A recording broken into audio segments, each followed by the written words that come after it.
तुम्हाला प्रथमदर्शनी ते वाचताना पेपर जर सोपा वाटला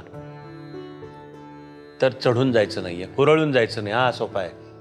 हे जे हुरळून जाण्याच्या नादात त्याला धांदरटपणा म्हणतात.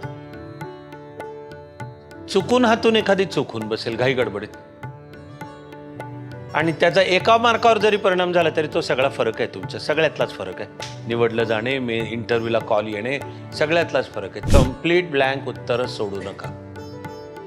कारण कम्प्लीट ब्लँकचा अर्थ नुसतं त्या प्रश्नाला तुम्हाला मार्कच शून्य हा केवळ तेवढा नाही आहे. तुम्ही जेव्हा एखादं उत्तर पूर्ण ब्लँकच सोडता ते एक्झामिनरला मेसेज आहे की यातलं एक ओके ठो माहीत नाही. हां, त्याचा परिणाम त्या एक्झामिनरच्या तुमच्याबद्दलच्या इम्प्रेशनवर होऊ शकतो. त्यामुळे एक प्रिन्सिपल आहे असं, come to the point immediately. पहिल्या वाक्याला उत्तर सुरू पाहिजे आणि एक ओपनिंग वाक्य पाहिजे. चांगलं उत्तर म्हणजे की प्रश्न तुम्ही नीट वाचलात का येतो, एक वाक्याने तुमचं उत्तर ओपन झालं पाहिजे.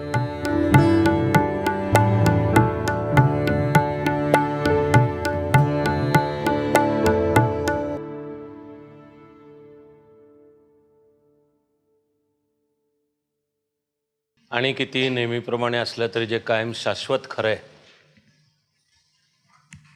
अशा सर्वांना नमस्ते.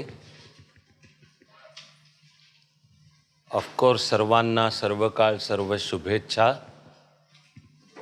पण मागच्या वेळी म्हटल्याप्रमाणे स्पर्धा परीक्षा, त्यातलं MPSC आणि आता त्यातली मेन एक्झाम, तर शुभेच्छा कंडिशनल आहेत. स्वच्छ आणि कार्यक्षम असाच मी म्हणजेच कार्यकर्ता अधिकारी होणार आहे हा निश्चय असेल तरच शुभेच्छा. आपला आत्ताचा विषय आता मुख्य परीक्षा आणि त्यातली मी 3 सत्र घेणार आहे. आजच्या सत्रामध्ये आपण फोकस करणार आहोत उत्तम उत्तरं कशी लिहायची. त्याच्यानंतर मी सत्र घेणार आहे निबंधावर, तेव्हा उत्तम निबंध पण आणि तो लिहिण्याच्या दृष्टीने सराव, वाचन आणि चाणक्य मंडलमधल्या ॲक्टिव्हिटीजचा भाग म्हणून प्रत्यक्ष एकीकडे उत्तम उत्तरं लिहिणेसुद्धा, निबंध लिहिणेसुद्धा आणि तपासून घेणेसुद्धा. मी घेणार आहे तो तिसरा भाग आहे GS4 एथिक्स, इंटिग्रिटी, ॲप्टिट्यूड. यावर मी एक स्वतंत्र सत्र घेणार आहे. सत्र घेण्याचा क्रमसुद्धा हाच आहे. याचं कारण लिंक आहे त्याच्यामध्ये.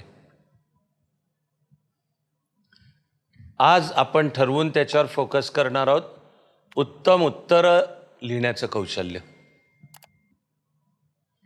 इथे सुद्धा खरं म्हणजे तसा जरा जास्ती व्यापक विषय आहे मुख्य परीक्षा कशी हाताळायची. मुख्य परीक्षा कशी हाताळायची या व्यापक विषयाचा आज आपण त्यातल्या एका भागावर फोकस करणार आहोत. ते म्हणजे आपली मुख्य परीक्षेतली उत्तरं कशी पाहिजेत. उत्तम, आउटस्टँडिंग, उत्तम. कारण उत्तम उत्तरं कशी लिहायचीच्या पलीकडे जाऊन मुख्य परीक्षा हाताळण्याचे खूप आहेत मुद्दे. पण या सत्रात मी ठरवून त्याला हात लावणार नाहीये. ते खूप आहेत आणि मी त्याला हात लावणार नाहीये.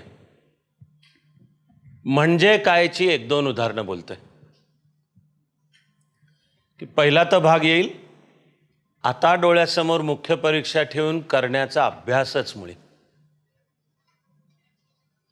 तर तसं आपण प्री झाल्या जे एकदा भेटलो होतो त्याच्यात मी त्यावर बऱ्यापैकी बोलून प्रत्येकजण वैयक्तिक प्लॅनिंग कसं करा अभ्यासाचं आपल्या, आणि नीट त्या दिवसापासून किंवा अजूनही आजपासून किंवा उशिरात उशिरा उद्यापासून ते 27 मार्च म्हटलं मी. जर परीक्षा 29ला चालू असेल तर 28ला आपण ऐश करायची सगळ्यांनी. 28ला आपल्याकडे बघून कोणाला वाटता पण कामा नये की हा जाऊन उद्या MPSCची मेन्स देणार आहे. इतकं लोफर बनणे म्हणतात. म्हणून सगळा अभ्यास आणि काय ते प्लॅनिंग 27पर्यंत, किंवा किमान मागच्या 5 वर्षाच्या प्रश्नपत्रिकांचा अभ्यास करा. हे सूत्र तसं मी सांगत असतो कायम. MPSC पुरता आपल्याला प्रश्न आहे की कुठली 5 वर्ष, कारण तशी आता जी होती ही मधल्या एका मोठ्या गॅप नंतर पुन्हा एकदा लेखी आता होते आहे. त्या गॅपच्या आधी होती तरी ती त्यावेळी होती ती UPSC मेन्सपेक्षा खूप वेगळी होती. आता झालेलं चित्र म्हणजे MPSCनी धोरणही जाहीर केलं की 100% सिलेबस सेम. तर MPSC तसं लवकर करेल, पण तिथपर्यंत मागच्या वेळी मी म्हणलो तसं आपल्याला धरून चालायचं आहे की UPSC नुसार असेल. म्हणून ही PYQची सूचना असेल, प्रिव्हियस इयर्स क्वेश्चन पेपर्स, तर तूर्त तरी बेंचमार्क म्हणून सगळे GS 4, एसे, तुमच्या ऑप्शनल आणि इंग्लिश आणि मराठीसुद्धा, याचे बेंचमार्क म्हणून UPSCचे मागच्या 5 वर्षाचे एकदा पाहून घ्या. अंदाज यायला मदत होणार आहे की काय असू शकेल आपल्याला ज्याला सामोरं जायचं आहे. एक तर प्रश्नांचा प्रकार काय असू शकेल, प्रश्नांची क्वालिटी काय असू शकेल, आपल्याकडनं जे उत्तराची अपेक्षित डेप्थ आहे, सखोलता, उत्तर शार्प ॲक्युरेट काय अपेक्षित आहेत, प्रश्नांच्या स्वरूपावरनं सुद्धा लक्षात यायला जास्ती मदत होईल की काय डेप्थपर्यंत जात आहेत हे. एवढंच नाही तर शेवटी जाऊन जी प्रश्नपत्रिका हाताळायची आहे तिची प्रत्यक्ष पेपर देतानाची म्हणून काही स्किल्स आहेत, लर्नेबल स्किल्स, की अभ्यास तोच आहे, उत्तम आहे, नवे माझ्यापाशी उत्तम उत्तरं लिहिण्याचं कौशल्य पण आहे, तरी जाऊन जे 180 मिनिटांचा वापर, दॅट मॅटर्स, की आता माझा पेपरची वेळ चालू झाली, ह्या 180 मिनिटांचा ॲक्युरेट वापर याचा स्कोअरिंगवर परिणाम आहे. पण मी जाणीव करून देतोय की मी आज फोकस नाही करणार आहे त्यावर. आपण असं म्हणूयात की थोडे पुढे सरकू, आत्ता आधी फोकस उत्तम उत्तरं लिहिण्यावर करू. एकदा ते आत्मसात केलं की मग प्रत्यक्ष परीक्षा, तिचं टाईम मॅनेजमेंट इत्यादी, आणि तरी सराव आत्तापासून त्याचा करावाच लागतो. तो असं धरून एक म्हणजे मागच्या 5 वर्षाच्या प्रश्नपत्रिका तुम्हाला दिसेल की त्याचा काही एक ढोबळ पॅटर्न आहे, त्याचा कळावा तो. तरी लक्षात ठेवायला लागेल की प्रत्यक्ष एक्झाम हॉलमध्ये आपण पाऊल टाकून आपल्यासमोर जी प्रश्नपत्रिका येईल ही ह्याच्यापेक्षा असू शकते वेगळी. याला मन तयार असावं लागेल. म्हणजे हे एकाच वेळी करण्याचं हे स्किल आहे की UPSC बेंचमार्क धरून मागच्या 5 वर्षांचा अभ्यास तर करायचा, प्रश्नपत्रिकांचा अभ्यास आणि ॲनालिसिस, पण त्यांनी स्वतःचं मन बांधून नाही घालायचं. कारण नाही तर मला पूर्ण जाणीव आहे की प्रश्नपत्रिका कशी असेल याविषयी मनात आधीच काही धारणा पक्क्या करून आपण जर पाऊल टाकलं तर धक्का बसू शकतो आणि त्याचा आपल्या परफॉर्मन्सवर परिणाम होऊ शकतो. हे नाही होऊ द्यायचं. माझ्या म्हणण्याचा शिवाय अर्थ आहे की आहे ह्या चित्रात UPSCच्या प्रश्नपत्रिकांच्यामधनं काही पॅटर्न सांगता येणं शक्य आहे. उदाहरणार्थ GS 1, 2, 3 याला सर्व पेपर्समध्ये सेक्शन A आणि सेक्शन B आहे. सेक्शन A मध्ये 10 मार्काचे 10 प्रश्न आणि त्याला तुम्हाला सांगितले 150 शब्दात उत्तर लिहा. आणि सेक्शन B मध्ये 15 मार्काचे 10 आणि त्याला तुम्हाला कधी 200, 250, 250 ही रेंज येते, ह्याच्यात उत्तर लिहा. पण मला UPSCचाही नीट अनुभव, हे मी UPSCच्याही मुलामुलींना कायम सांगतो की अचानक कोणत्या वर्षी प्रश्नपत्रिकांचा फॉर्मॅटसुद्धा UPSC बदलू शकेल, याला मन तयार पाहिजे कायम. कारण ते मी वर्षानुवर्षांमध्ये बदलत गेलेले तर कायमच पाहिलेले. एक वेळ UPSC तरी अशी होती की 5 मार्काचे 5 प्रश्न किंवा प्रश्न क्रमांक 1, पण त्याच्यात 5च मार्काच्या शॉर्ट नोट आणि त्याच्यावर छोटी टिप्पणी लिहा. बदलत गेलेलं मी पाहिलं. आत्ता जर असेल सेक्शन A, B तर मला मधलं 1 वर्ष तर निश्चित असं लक्षात आहे की A-B काही नव्हतं. सरळ 20 प्रश्न, प्रत्येकाला 12.5 मार्कांनी सांगितलं होतं 200 250 शब्द, असे स्ट्रेट 20 प्रश्न. तर मन तयार असावं लागेल की आपलं हे तर केलाय, अभ्यास केलाय. म्हणजे कसं की पिच कोणतं आहे, बॉलर कोणते आहेत, अंपायर कोण आहे, फील्ड काय लावणार आहे, सगळ्याचा केलाय. पण मी बॅटपॅड बांधून मैदानात उभा राहीन. आता महिला क्रिकेटलाही चांगले दिवस यायला लागले. पुढचा बॉल कोणता येणार आहे हे आधी नाही अपेक्षित करणार, हे टेस्ट केले. त्यामुळे असं धरूनच मी सांगणार आहे. तर PYQ. दुसरा, प्रत्यक्ष त्या पेपरचं टाईम मॅनेजमेंट हे एक स्किल आहे. आणि नंतरच्या एखाद्या सत्रामध्ये मी त्यावर सविस्तर बोलणार आहे, हे मला माहिती आहे. तरी त्यातले 1-2 आत्तापासून कळल्याशिवाय हेही सत्र आणि आपण करण्याचा सराव येत्या काही दिवसांमधला हे अपुरं राहील.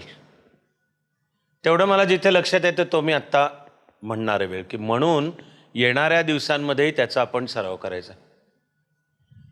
उदाहरणार्थ एक थंब रूल म्हणून तुमच्या लक्षात येईल की 3 तासाच्या पेपरमध्ये आपल्याला सुमारे 3750 ते 4000 शब्द लिहायचे आहेत आपल्याला.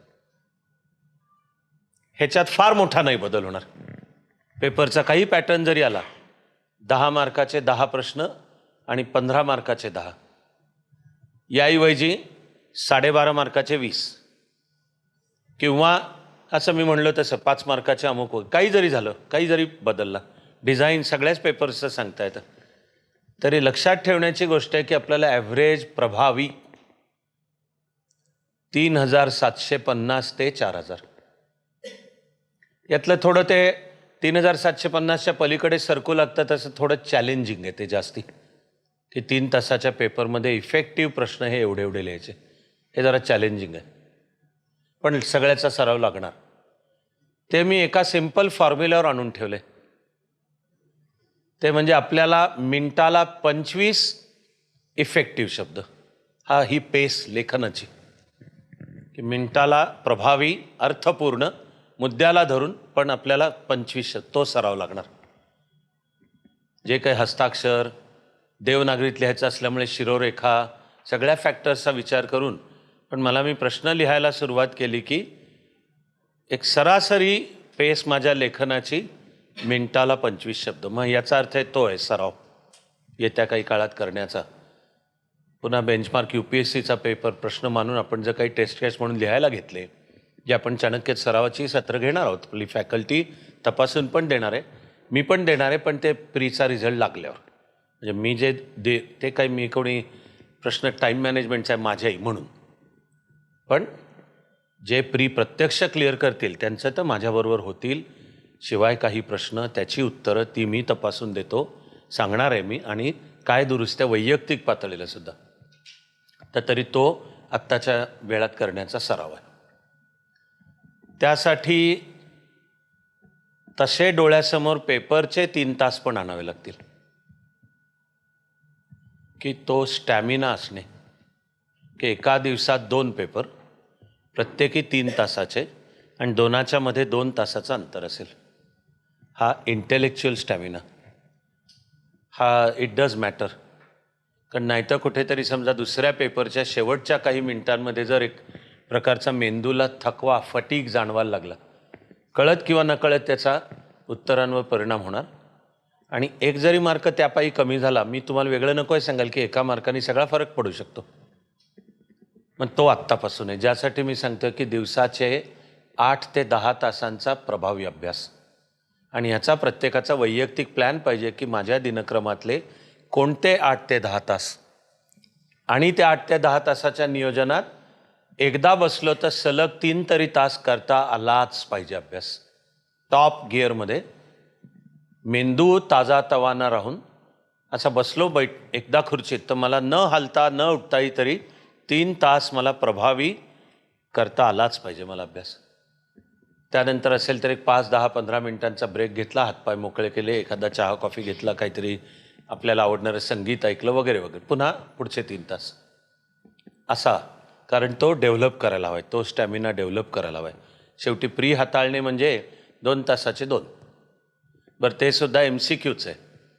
म्हणजे तिथला चॅलेंज वाच नीट, 4 पर्याय पण नीट पहा. आता ह्या 4तला एक निवडला की तुझं उरलेलं काम तिथं. पण हे इथे लेखन कामाठी असा फार छान मराठी शब्द आहे. हार्ड वर्क आहे, लेखन कामाठी. 3 तास आता लिहायचं आहे आता. आणि ते सुद्धा 20 प्रश्न. ते सुद्धा असे कालबद्ध टाईम बाउंड पद्धतीने. म्हणजे तिथलंही टाईम मॅनेजमेंट महत्त्वाचं ठरेलच. म्हणून मी ते ह्या फॉर्म्युल्यावरही आणून ठेवले की मिनिटाला 25 शब्द. थोडं मला प्रत्यक्ष परीक्षेबद्दल आत्ता कमी, अधिक सविस्तर मी ते जे सत्र घेईन, म्हणजे परीक्षेचा दिवसचं व्यवस्थापन, मॅनेजिंग द एक्झाम डे, जरा ते वेगळं घेईन. आणि तरी आत्ता आज जो उत्तम उत्तर लिहिण्याशी ज्याचा संबंध आहे ते मला बोललंच पाहिजे. तर मग एक साधारणपणाने मी एक हा सुचवतो. मुख्य परीक्षा हाताळताना कल्पना करा की तुम्ही पोचलात, हॉलमध्ये बसलात, तुमच्यासमोर सहीला एक कागद येतो, तुम्ही केली सही. तुम्हाला प्रश्न आणि उत्तरपत्रिका आधी मिळेलच. त्यातल्या उत्तरपत्रिकेवर तुम्ही नंबर अल्फाबेटिकल आणि न्यूमरिकल लिहायचा असतो. पण बेल घंटा वाजेपर्यंत प्रश्नपत्रिका उघडायची नसते. म्हणजे ती सांगितलेलं असतं की ती पालथी ठेवा. सो इमॅजिन की ओके, ती घंटा वाजली, तुम्ही प्रश्नपत्रिका, ठीक आहे. तर मी नेहमी सुचवतो की खरी कसोटी आहे प्रश्नपत्रिका कशी असली तरी चित्त शांत ठेवता येण्याची क्षमता.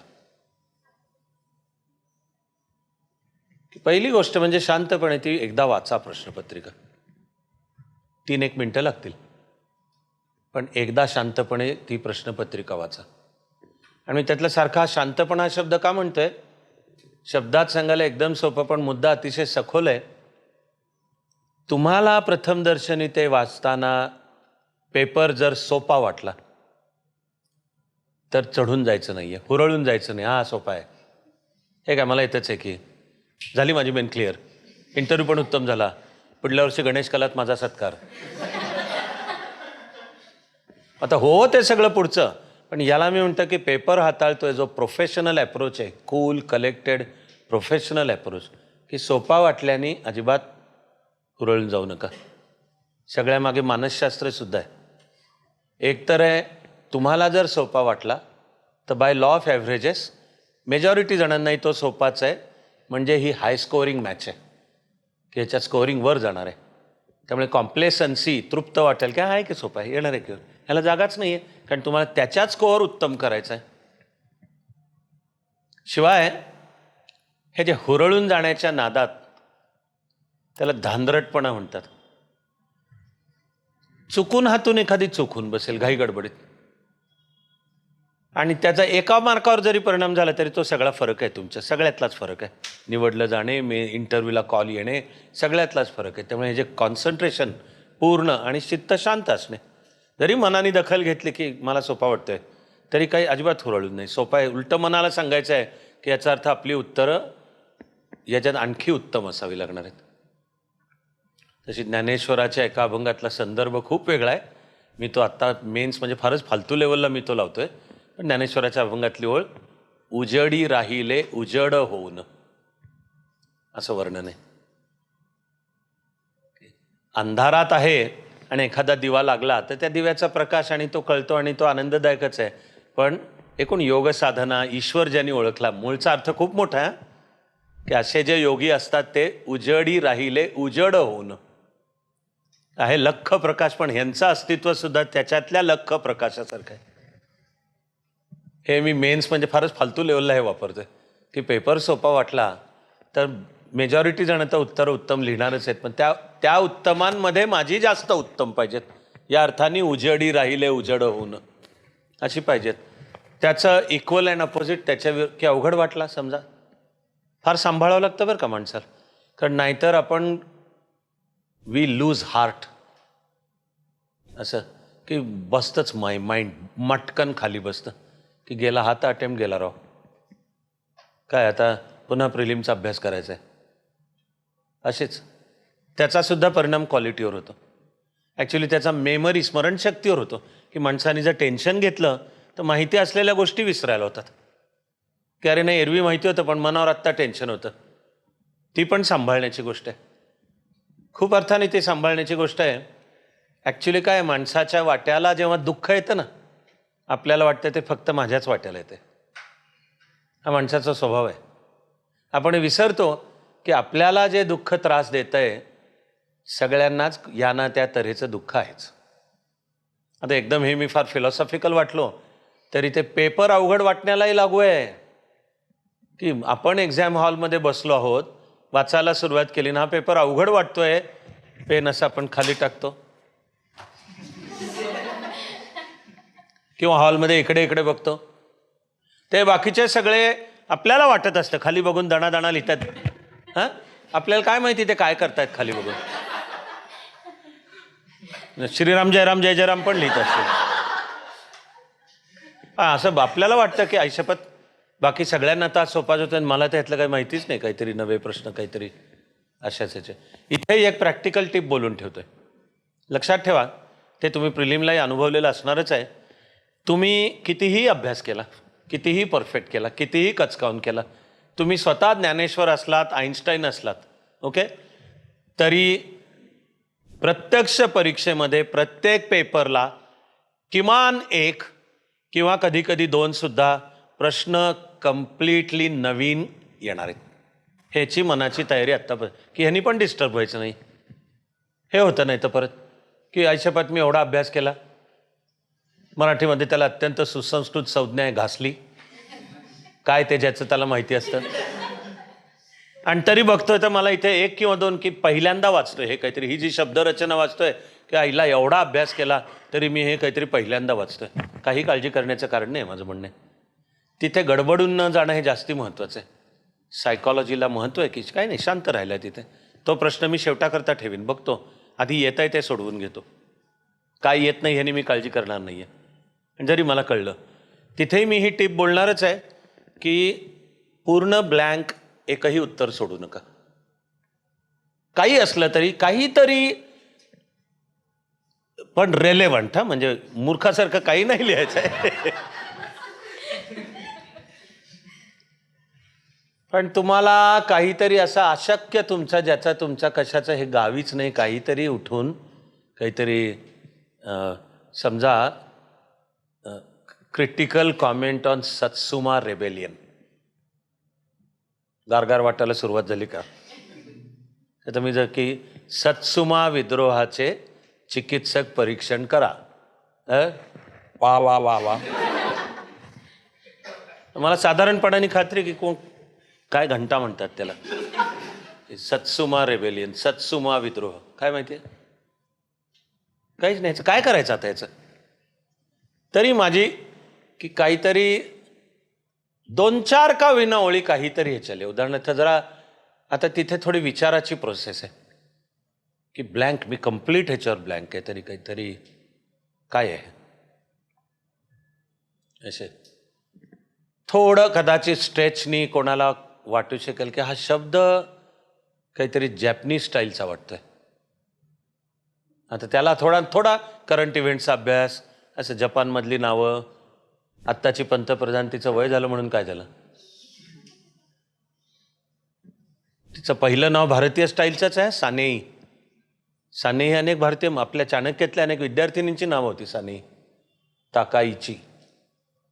पण थोडा जपानचा असेल तर सत्सुमा हा काहीतरी मग वाटू शकेल. एवढा जरी अंदाज आला तरी या जरी 3-4 ओळी लिहिल्या की जपानवर प्रभाव पाडणारी ही सत्सुमा विद्रोही फार मोठी चळवळ झाली, काहीतरी अशा अर्थाचं. पण टिप म्हणून बोलतो की कम्प्लीट ब्लँक उत्तरं सोडू नका.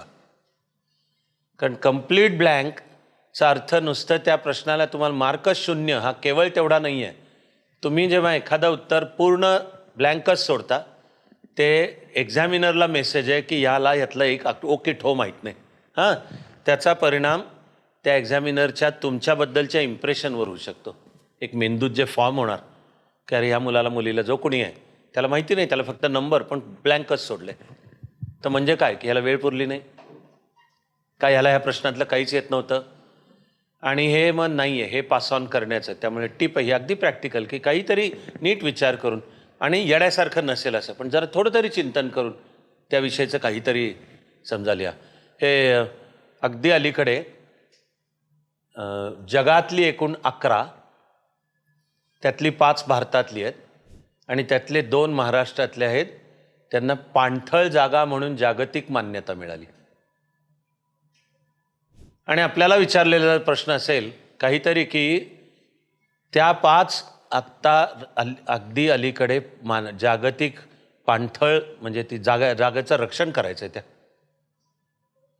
असे 5 कोणत्या, किंवा त्यावर भाष्य लिहा.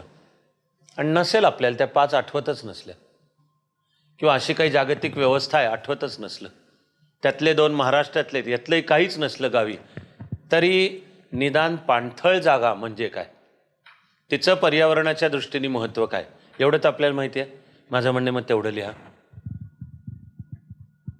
आणि मग फार तर सुरुवात किंवा शेवट अधिक तपशिलाकडे मी येतोय, पण की अलीकडेच भारतातल्या 5 त्यात महाराष्ट्रातली सुद्धा 2 आहेत अशा जागांना मान्यता मिळाली. म्हणजे तुम्ही प्रश्नात आहे तेच लिहिताय, पण निदान काहीतरी कोहेजिव्ह लिहून बाकीचं आलं नाही तरी निदान पाणथळ तिचं महत्त्व आहे, पाणथळ जागेचं पर्यावरण, इकोसिस्टीम, परिसंस्था, तिच्या समतोलासाठी फार मोठं महत्त्व आहे. अशी मी अनेक तऱ्हांची.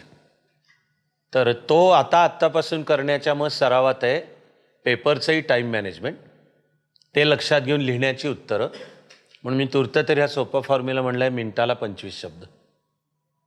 मी 180 मिनिटांचा सर्वसाधारणपणे मी डिझाईन सुचवलं, यावर मी नंतर बोलणार आहे सविस्तर. आत्ता आवश्यक आहे तेवढं फक्त बोलून मी पुढे सरकणार आहे की डोळ्यासमोर मेन्सची 180 मिनिटं आणा. तर पहिली 3 ते 5 मिनिटं मी शांतपणे पेपर वाचला आणि सांगितलं की दोन्ही रिॲक्शन होऊ नाही द्यायच्यात. याचं नाव एक स्थितप्रज्ञ वृत्ती. ओके, मी हा पेपर पाहिला, टिकमार्क करा. आणि अजून पेपरची सुरुवात असतानाच तो प्रश्न वाचल्यावर जे मनात पटापट महत्त्वाचे मुद्दे येत आहेत ते पटपट त्या प्रश्नाखाली नोंदवून ठेवा, पटकन, पहिली 5-7 मिनिटात. तुमच्या हे काय मिळेल पाहण्यात, अनुभवाला सुद्धा, की आपण प्रश्नपत्रिका वाचतो. समजा आपण त्यातलं ठरलं हे अमुक हे मी पहिलं उत्तर लिहिणार आहे, लिहितो आपण ते, मग दुसरं, मग तिसरं, काहीतरी 3ऱ्या 4थ्या 5व्या उत्तरापाशी आलो कसं मनाला त्याला इंग्लिश शब्द आहे नॅगिंग, रुख लावणारा फील, की ह्या प्रश्नाबद्दल मगाशी माझ्या मनात एक मुद्दा होता महत्त्वाचा. लक्षात एवढंच राहतं की मुद्दा होता, काय होता आठवत नाही, आणि मग होत राहतो त्रास. कारण मन तर सांगत असतं की तो पेपर सुरू करताना जो वाचला त्यावेळेला आठवला होता मुद्दा, तो मुद्दा तर महत्त्वाचा आहे, पण आता तो नाही आठवत आहे. याकरता मी सांगतोय की अजून उत्तर सुरू करताना पहिल्यांदाच जो प्रश्न वाचल्या क्षणी काही संज्ञा तर तुमच्या मनात येतीलच. त्या उत्तराच्या काही बेसिक टर्म्स आहेत, काही संज्ञा आहेत, काही व्याख्या आहे, काही संदर्भ आहेत. असं वाचल्या क्षणी ती मनाची प्रोसेस आहे. That is how mind works. की असं तो प्रश्न वाचला, भर माझ्या मनात काही, ते पहिलं नोंदवून ठेवा फक्त तिथे. दुसरं शिवाय आणखी महत्त्वाचं कारण आहे, आपला तो पहिला किंवा दुसरा कोणताही पेपर असू दे, पेपर सुरू होतोय पहिली काही मिनटं, तर मेंदूमध्ये तर तो पूर्ण पेपर आहे तुमच्या. त्यावेळी आपण ज्या वेळेला त्यातलं एक उत्तर लिहायला सुरुवात करतो त्यावेळेला मग मेंदू त्या प्रश्नावर फोकस करतो आणि त्यामध्ये उरलेलं तो बाजूला सारतो की आता माझ्या मालकाने मला हा प्रश्न सांगितला, ह्याचं उत्तर लिहायचं आहे. तर मेंदू त्या प्रश्नावर फोकस करतो to the exclusion of everything else. आत्ता फोकस त्यावर. म्हणूनच आहे की अजून पेपर सुरू होतोय आणि डोक्यात सगळा पेपर आहे आणि मी आत्ता सगळा क्वेश्चन पेपर वाचतोय, तो डोक्यात जोवर सगळा आहे तोवर भरभर नोंदवून ठेवायचे फक्त. याला लागणारी काही मिनटं. त्यामुळे आपण जर मानलं की 3 ते 5 मिनटं मी तर सगळा पेपर मुळात वाचतोय, क्वेश्चन पेपर, प्रश्नपत्रिका, अनदर 5 ते 7 मिनटं की तो वाचत असताना माझ्या पटकन जे महत्त्वाचे मुद्दे डोक्यात येतात, टर्म डोक्यात येते, ती फक्त तिथे नोंद, तो कीवर्ड असतो. मग आपण आधीचे समजा 1, 2, 3, 4 प्रश्न लिहून झाले आणि हा लिहायचा आहे 5व्यापाशी आलो, त्या कीवर्ड्स वाचून पुन्हा सगळं लिंक नीट डोक्यामध्ये लागते, उलटे आणखी आठवतात. एवढंच नाही, तुम्ही आणखी एक अनुभव घ्याल की एका प्रश्नाचे काही मुद्दे नोंदवण्याच्या नादात आपल्याला अचानक दुसऱ्या प्रश्नाचे पण काही मुद्दे आठवतात, सुचतात. म्हणून आधी नोंदवून ठेवायचं. ही सगळी प्रोसेस करून हिला असलेला काही वेळ. सिमिलरली फ्रँटिकली व शेवटच्या क्षणापर्यंत घाम येतोय, पुसतोय आणि मी घाईघाईत लिहितोय, माझं म्हणणं असं होण्याची वेळ येऊ देऊ नका. तो जो एक अशी जे एक पेस असते डिग्निफाईड स्लो, माझं म्हणणं शेवटची पण 10 मिनिटं राखून ठेवा. ती शेवटची 10 मिनिटं जरा आपली उत्तरं पुन्हा एकदा सावकाश वाचली, लिहिण्याच्या फ्लोमध्ये कुठे काहीतरी धांदरटपणा असो किंवा निसटलं, चुकीचं, अरेच्या राहिलं, असं करून तेवढं दुरुस्त केलं, महत्त्वाच्या ओळींच्या खाली अंडरलाईन केल्या, असं फाईन ट्युनिंग म्हणतात या सगळ्याला. ह्याला शेवटची 10 मिनिटं. इन शॉर्ट मी नेहमी सुचवतो की 180 मिनिटाच्या पेपरमध्ये तुमची प्रत्यक्ष लिहिण्याची मिनटं पाहिजेत 150. आता पेन कागदाला टेकवले आणि प्रत्यक्ष लिहितोय. मी ही सुद्धा प्रॅक्टिकल टिपच बोलतोय, ती माझी असतेच सूचना कायम, की पुन्हा की ओके पेपरची वेळ चालू झाली, प्रश्नपत्रिका मिळाली, तुम्ही सावकाश वाचताय, रिॲक्ट न होता वाचताय, सुचलेले मुद्दे पटपट तिथे लिहून ठेवले, ह्याला आवश्यक तो सगळा गेलेला वेळ. आता मी तुमचं सगळ्यात उत्तम उत्तर आधी लिहा. ही टिप आहे माझी. Start with the best answer, put your best foot forward. आता तुम्हाला उत्तरपत्रिका येईल. उत्तरपत्रिकेमध्ये आधी प्रश्नपत्रिका दिलेली असते सगळी आणि मग जागा तुम्हाला देऊन सांगितलेलं असतं. तेवढं MPSC बाबत मनात अजून थोडं वेग आहे आणि ते अस्पष्ट असल्यामुळे अजून तरी आपण UPSCचा धरून चालायचा फॉर्म्युला. तर UPSC सुरुवातीला पूर्ण प्रश्नपत्रिका ही उत्तरपत्रिकेवरच असते छापलेली आणि प्रत्येक प्रश्न आणि त्याला जागा दिलेली असते की तुमचं उत्तर एवढ्या जागेत बसवायचं आहे. मग हा येत्या काही काळात करण्याचा सराव आहे.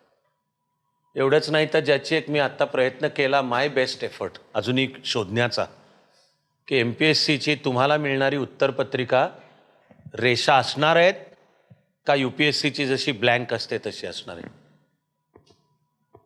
अजून ते निश्चित नाही आहे किंवा तसं काही स्पष्टपणे अजून MPSCने काही म्हणलेलं नाही. मग मी सुचवतो की तिथपर्यंत आपण मानून चालू की ब्लँक असणार आहे. याचं आणखी एक व्यावहारिक कारण आहे. तुम्ही येत्या आवश्यक त्या काळामध्ये ब्लँक पेपरवर लिहिण्याचा सराव केला की नीट सरळ ओळी येतात, 2 ओळींच्या मधलं अंतर नीट आहे, अक्षरांचा साईज आहे युनिफॉर्म सर्वत्र एक प्रकारचा आहे. असं काही ओळी उतरत येत आहेत, काही ओळी वर चढत जात आहेत, काही मिक्स होत आहेत टाईपच्या, त्याचा शेवटी होणार आहे गुणांकनावर परिणाम. म्हणून प्लेन शीटवर ज्यावर रेषा नाही आहेत त्यावर लिहिण्याचा सराव, मग ते कामं येते 2-3 महिन्यात. आणि मीही एक असं सुचवतोय, करताना सराव तुम्ही ब्लँक रेषा नसलेल्या पेपरवर केला आणि समजा काही काळाने MPSCने जाहीर तरी केलं की नाही लाईन्स असणार आहेत किंवा प्रत्यक्ष गेल्यावरच कळलं की रेषा आहेत की ओके, सराव ब्लँक पेपरवर केला आहे पण आता लिहायचं आहे रेषांच्या, ह्याच्यात काय अवघड नाही आहे. उलटं अवघड आहे की करून बसला सगळा सराव रेषांच्या ह्याच्यावर आहे, तिकडं जाऊन लिहायचं आहे ब्लँक. तर मग शाईच्या दौतीत बुडवलेलं झुरळ ते आपल्या कागदावर सोडलं आहे, ते जसं इकडे फिरतंय तशी अक्षरं. ही सुद्धा प्रॅक्टिकल टिप की आता येत्या दिवसात करण्याचा सराव करावा ब्लँक पेपरवर लिहिण्याचा, की ज्याच्यात एक समान फॉन्ट म्हणतात त्याला, अक्षराचा साईज तो पेपरभर युनिफॉर्म पाहिजे. तो असं पुन्हा कधी मोठा होतोय कधी लहान होतोय अशा, आणि 2 ओळींच्या मधलं अंतर. कारण ते जे व्हिज्युअल तुमचं आहे उत्तराचं, शेवटी परीक्षकसुद्धा पहिल्यांदा तुमच्या जे पेपरकडे बघणार त्या तोही माणूसच आहे, त्याचं तिकडे बघूनसुद्धा काही हे तयार होणार आणि मग तो तपासणं चालू करणार. म्हणून मी ते की लेखनाची मिनटं 150. आणि इथे सुद्धा मी जी प्रॅक्टिकल टिप बोलतोय की ओके, पहिला प्रश्न तुमच्यावर बंधन नाही आहे की प्रश्न ज्या क्रमाने विचारले त्याच क्रमाने उत्तरं लिहिण्याचं तुमच्यावर बंधन नाही. माझी सूचना आहे, तुमचं उत्तम उत्तर पहिलं लिहा. त्याला प्रत्येकाला कळलं पाहिजे की आपली तयारी, आणि अरेंज इन डिसेंडिंग ऑर्डर, की सगळ्यात उत्तम पहिल्यांदा, तुम्हाला जे त्याच्या खालोखाल वाटेल ते त्यानंतर, ते त्यानंतर, ते त्यानंतर करत तुम्हाला वाटणारं सगळ्यात की ह्याचं आपल्याला फारसं काय माहितीच नाही, ह्याला आपल्याला श्रीराम जयराम जय जयराम पलीकडे काही लिहायचंच नाही आहे. किंवा ह्याच्या मी पाणथळ जागांच्या मध्ये थडगं तयार केलं. त्याला एक शेवटची 5-10 मिनटं ठेवा की ह्याच्याविषयी मी काय ते 2-4 ओळी काय ते लिहिणार आहे. ब्लँक काही सोडणार नाही आहे. हे टाईम मॅनेजमेंट आणि प्रत्येक 2 उत्तरांच्या मध्ये मी ते ॲक्च्युअल फिजिकल ॲक्शन सुचवली आहे की आधीचं उत्तर तुमचं लिहून झालं, पेन खाली ठेवा, काय हवं असेल तर हातपाय थोडे मोकळे करा बसल्या जागी. त्या निमित्ताने हॉलकडे पाहून वधूवर संशोधन करायचं असेल एक जस्ट अबाउट 10-15 सेकंड्स, फार नाही आहे. आणि then pick up the pen again आणि आता पुढचं उत्तर लिहायला सुरुवात करा. ही जी प्रोसेस आहे ह्याच्यात, मी जे म्हणालो की आपण जेव्हा आधीचं उत्तर लिहित असतो तेव्हा मन आणि बुद्धीचा फोकस ऑटोमॅटिकली त्याच्यावर झालेला असतो. तर लिहून पूर्ण झालेल्या उत्तराला स्विच ऑफ आणि आता जे पुढचं उत्तर लिहायचं आहे त्याचा स्विच ऑन, याची ही प्रोसेस आहे की तुम्ही त्याच फ्लोमध्ये वेळ वाचवाल. तुम्हाला वाटलं की नाही वेळ वाचवायला पाहिजे प्रत्येक सेकंद, तो महत्त्वाचा आहेच तो, पण एक त्याला प्रोफेशनल पद्धत आहे अप्रोच होण्याची. आणि मग शिवाय की जे पेन खाली ठेवलं, थोडं अंग काय ते मोकळं केलं, बोटं 3-3 तास लिहून मोकळी केली, एवढंच नाही आहे. त्या वेळात आता लक्ष पुढचं जे उत्तर लिहायचे त्याचे मी काय लिहिले होते पॉईंट्स नजरेत ते बसवायचे. त्याचा अर्थ आहे माइंडला हा मेसेज आहे की आधीचं उत्तर झालं, स्विच ऑफ झालं लिहून, आता फोकस याच्यावर पाहिजे याच्यासाठी. म्हणून सगळा मिळून नीट विचार करून थंब रूल सांगतो मी की लेखनाची मिनटं धरायची 150, म्हणून मिनिटाला 25 असं ते गणित आहे. तो सराव येत्या काही दिवसांच्या मधला की आता मुख्य परीक्षा हाताळायची म्हणजे मला हे पाहिजे. एवढं करून आता मी उत्तम उत्तरांच्या काही महत्त्वाच्या मुद्द्यांकडे येतो. हा जो आजचा फोकस की उत्तम उत्तरं कशी लिहायची, how to write outstanding answers. तर मी तुम्हाला सांगितलं मी घेणारे ती 3 सत्र त्याची लिंक आहे एकमेकाशी. कारण आता मी जे बोलतोय आता ते सगळंच्या सगळं 100% निबंधाच्या पेपरलाही लागू आहे. पण निबंधाचा पेपर म्हणजे हे आता मी बोलीन ते प्लस की आता हा निबंध आहे हे लक्षात घेता, म्हणून ते सत्र मी वेगळं घेणार आहे. आणि शिवाय त्या निबंधाची दृष्टीनीची तयारी असो, उत्तम निबंध लिहायचे तर उत्तम वाचन, निबंधांचं वाचन ते मी पुढच्या सत्रात बोलीन. पण आता बोलतोय ते सगळे मुद्दे, उत्तम उत्तर कसं लिहावं चे सगळे मुद्दे पुढे निबंधालाही जसेच्या तसे लागू आहेत. निबंध करताना आणखी काही आहे मग, म्हणून हे दोन्हीला लागू आहे. आणि मग GS4 वरचं वेगळं, विषयच वेगळा आहे याही कारणाने. GS4च्या प्रश्नपत्रिकेचंही स्वरूप थोडंसं वेगळं असतं. सेक्शन ए मध्ये वाटायला असतात प्रश्न 6 नंबर, ज्याला 1, 2, 3, 4, पण प्रत्येक प्रश्नात AB आहे आणि कधी एखाद्या प्रश्नाशिवाय C असू शकतं. माझ्या म्हणण्याचा अर्थ आहे 10 मार्काचे प्रश्न तुम्ही सोडवण्याच्या भाषेत GS4च्याही पेपरमध्ये तुम्ही सेक्शन ए मध्ये 10 मार्काचे 10 प्रश्न, पण कधी ते नाही 10 मार्काचे 12 प्रश्न, कधी ते 13 होऊ शकतात. म्हणजे सेक्शन एला 120 किंवा 130 आणि त्यानुसार सेक्शन बीला 130 किंवा 120. ते सगळे केस स्टडी आहे, तो प्रकारच वेगळा आहे, म्हणून सत्र घेणार आहे. शिवाय हा विषयच नवा आहे. आत्ताची तुम्ही माझी मालिका चालू आहे, चालू बॅचेस ना, पण MPSC मेन्स ज्यांना करायचे त्यांना दिली परवानगी, त्याच्यातला मी आत्ता नाही वेळ घालवत. GS4ची माझी मालिका, पण GS4चा पेपर सोडवणे, मग त्यात आणखी एक एक्स्ट्रा स्किल आहे केस स्टडी. ती समजणे आणि तिला बरोबर जे 250 शब्दातलं उत्तर लिहायचं, म्हणून तो तिसरा वेगळा. तरी तो जो तिसरा आहे त्याचे उत्तरांना आत्ता बोलतोय ते सगळे लागू. GS4च्या सुद्धा उत्तरांमध्ये मी आत्ता बोलतोय त्या सगळ्या मुद्द्यांना सगळे लागू. त्यामुळे आता उत्तम उत्तरं कशी लिहायची त्याचा मी त्याला काही टेक्निकल भाग म्हणतोय. तो मी म्हणणारे तुलनेने कमी महत्त्वाचा आहे, तरी तिकडं दुर्लक्ष नाही करायचं. पण असा काही चांगलं उत्तर मांडणे ह्याचा सुद्धा काही टेक्निकल भाग आहे. ओके, उदाहरणार्थ त्यात मी सगळ्यात महत्त्वाचं म्हणतोय शब्द मर्यादा पाळा. शब्द मर्यादा पाळा. मग पुढच्या महिन्यांमध्येही सराव तो त्यानुसार करायला लागेल. जर सांगितलेलं असेल की ह्याचं उत्तर काय बुवा 100 शब्द 125 शब्द असं. पुन्हा ऑप्शनलचा पॅटर्न थोडासा वेगळा आहे. तो ऑप्शनलमध्ये सेक्शन ए आणि बी आहे. दोन्ही सेक्शनमध्ये 4-4 प्रश्न आहेत. पण तुम्हाला प्रत्येक सेक्शनचा पहिला प्रश्न कंपल्सरी आहे.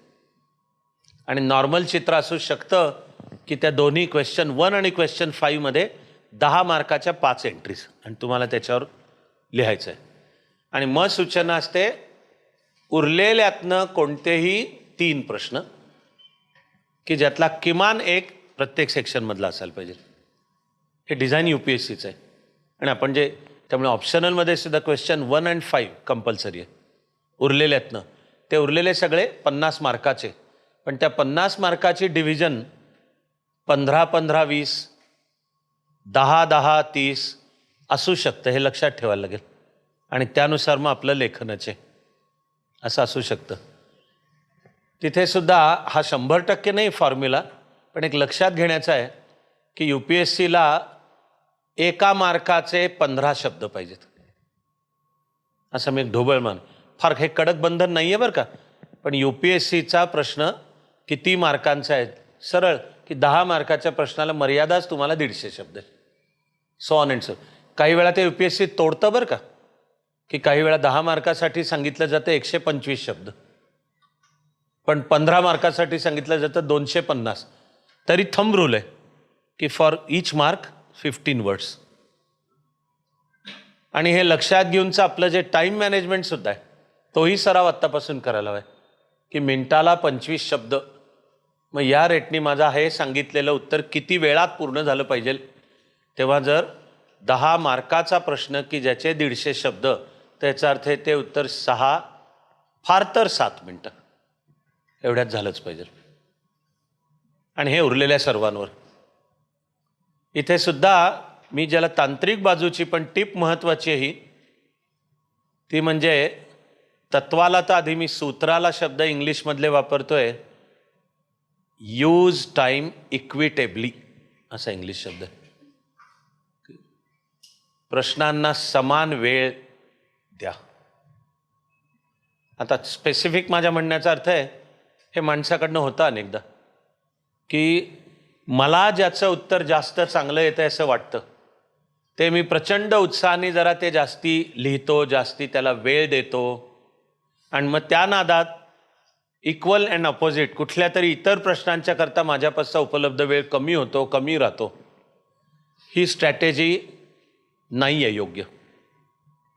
याचं एकदम सोपं कारण म्हणजे आपल्याला जे वाटतं की हे माझं उत्तम उत्तर आहे म्हणून मी हे खूप भरभरूनही लिहीन आणि म्हणून जरा ह्याला वेळ जास्ती देईन. ठीक आहे.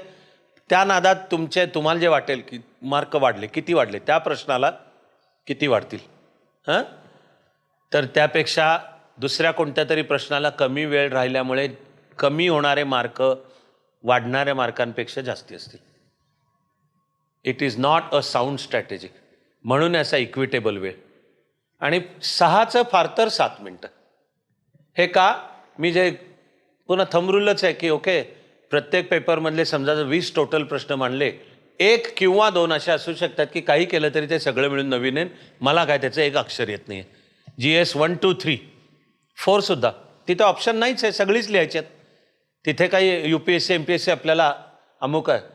ऑप्शनलमध्ये फार तर आहे की टोटल 8 प्रश्न आहेत, त्यातले टोटल लिहायचे आहेत 5, तरी 1 आणि 5 कंपल्सरी आहे.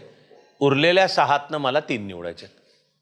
आणि तरी प्रत्येक सेक्शनमधला 1 असायला पाहिजे. याच्यामागे सुद्धा एक डिझाईन इंटेलिजंट आहे. तेवढं लक्षात घेऊनचं म्हणून टाईम मॅनेजमेंट. त्यामुळे की वेळेचं व्यवस्थापन सुद्धा क्रिटिकल आहे. आणि ते येणाऱ्या एका चांगल्या प्रश्नाला उगाच मी फार वेळ दिला आणि त्या नादात दुसऱ्यांना आता वेळ कमी उरला आणि मग घाईघाईत ते परिणाम मी खूप पाहिलं बरं का वर्षानुवर्ष की मग शेवटाकडची काही उत्तरं मुलं मुली काही वेळा त्याला नव्हे बुलेट पॉईंट फॉर्मॅट की सगळं उत्तर वेळच नाही तेवढी सगळी वाक्य आहेत. त्यामुळे म्हणे पुढील प्रमाणे आणि मग बुलेट डॉट डॉट अशाचे म्हणजे ब्रीफली की चला वेळ नाही आहे तर मला मुद्दे येतात एवढे तरी मुद्दे मी सांगून घेतो टाईपचे. त्याचा मग मार्कावर परिणाम होणार आहे. आणि the marks you lose will definitely be more than the marks you gain. म्हणून ही साऊंड स्ट्रॅटेजी. त्यामुळे टेक्निकल बाजूला आहे की शब्द मर्यादा पाळा. ती जी जागा दिली आहे त्या जागेतच नीट उत्तर बसेल असं पहा. आणि समजा अगदी बारीक अक्षर आहे, 2 ओळीतलं अंतरही कमी सोडतोय, त्यामुळे आयोगाने जागा मोठी दिली आहे तरी माझे सांगितलेले शब्द त्याच्या निम्म्या जागेतच बसले, सगळ्याचा परिणाम आहे बरं का तुमच्या गुणांकनावर.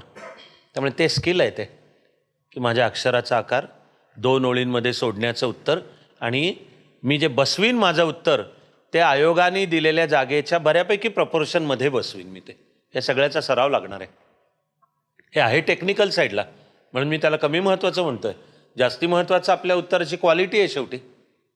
तरी पण ह्या गोष्टींचा कळत नकळतही कायम लक्षात ठेवा की हे जे पेपर लिहिण्याचं कृत्य आहे ना, हे शेवटी आपण जो आपल्याला माहिती नाही अशा कोणातरी स्त्री पुरुषाशी असलेलं आपलं ते कम्युनिकेशन आहे. नेवर फॉरगेट दिस, की तिकडे जो कोणी तुमचा पेपर तपासणार आहे स्त्री पुरुष, तोही फायनल शेवटी माणूसच आहे. त्यांना जरूर आयोगाच्या सर्व इन्स्ट्रक्शन्स असतात की कुठल्याही प्रकारचे बायसेस आणि आपल्या ह्याचे येऊ द्यायचे नाही. तुम्ही फक्त त्या उत्तराची क्वालिटी. तर नावही त्यामुळे नसतं. MPSC तर इंटरव्ह्यूलाही ते करतं, UPSCला नाही. UPSCला इंटरव्ह्यूला नाव पण असतं. फक्त आत्ता मी त्याच्यात नाही जात आहे. पण त्यांना सांगितलेल्या सूचनात आहे की कसलाही बायस आकस नाही. उदाहरणार्थ विचारलेल्या एखाद्या प्रश्नावरचं तुम्ही मांडलेल्या उत्तरातलं मत हे वैयक्तिक पातळीला त्या परीक्षकाच्या मताशी जुळत नसेल तर त्याचा अर्थ म्हणून मार्क कमी असा अजिबात नाही आहे. त्याला सूचना तू उत्तराच्या क्वालिटी, या कॅन्डिडेटनी जे उत्तर मांडलंय ते त्यांनी कसं मांडलंय, काय म्हणतोय, इकडे लक्ष देऊनच द्यायचं आहे. हे सगळं जरी खरं असलं तरी तो शेवटी माणूसच आहे. आणि आपली मांडणी, त्यातला कंटेंट, या सगळ्यावरनं एज्युकेशनल सायकॉलॉजीत 2 फार छान शब्द आहेत. एकाला नाव आहे हेलो इफेक्ट, HALO, आभा. बुद्धाच्या मागे, कृष्णाच्या मागे, विष्णूच्या मागे अशी जी दाखवतात ना ऑरा, त्याला हेलो म्हणतात. इंग्लिशमध्ये त्याला हेलो आहे. हेलो इफेक्टचा अर्थ आहे की तुमची उत्तरं तपासायला घेतली परीक्षकांनी आणि जी काही पहिली तपासली ती त्याला इतकी छान वाटली, त्याला तिला इतकीच की मग त्याच्या मनात एक तुमच्याबद्दल तयार झालं. तुम्ही जरी कोण काय आहात, कसे दिसता करताचा काही संबंध नसला तरी एक तयार होते मनात किमान की अरे हा बुद्धिमान आहे बरं का, छान आहेत बरं का याची उत्तर. तो जर तयार झाला तर नकळत पुढच्या प्रश्नांना त्याच्याकडून दर प्रश्नामागे अर्धा किंवा 1 मार्क जास्तीचा निसटतो, जातोच. आणि मग स्टॅटिस्टिकल मेथड्स आहेत ते कॅलिब्रेट करण्याच्या, त्या किती असल्या तरी हा ह्युमन फॅक्टर त्यातला. म्हणजे पेपर लेखन ही परीक्षकाशी कम्युनिकेशन आहे.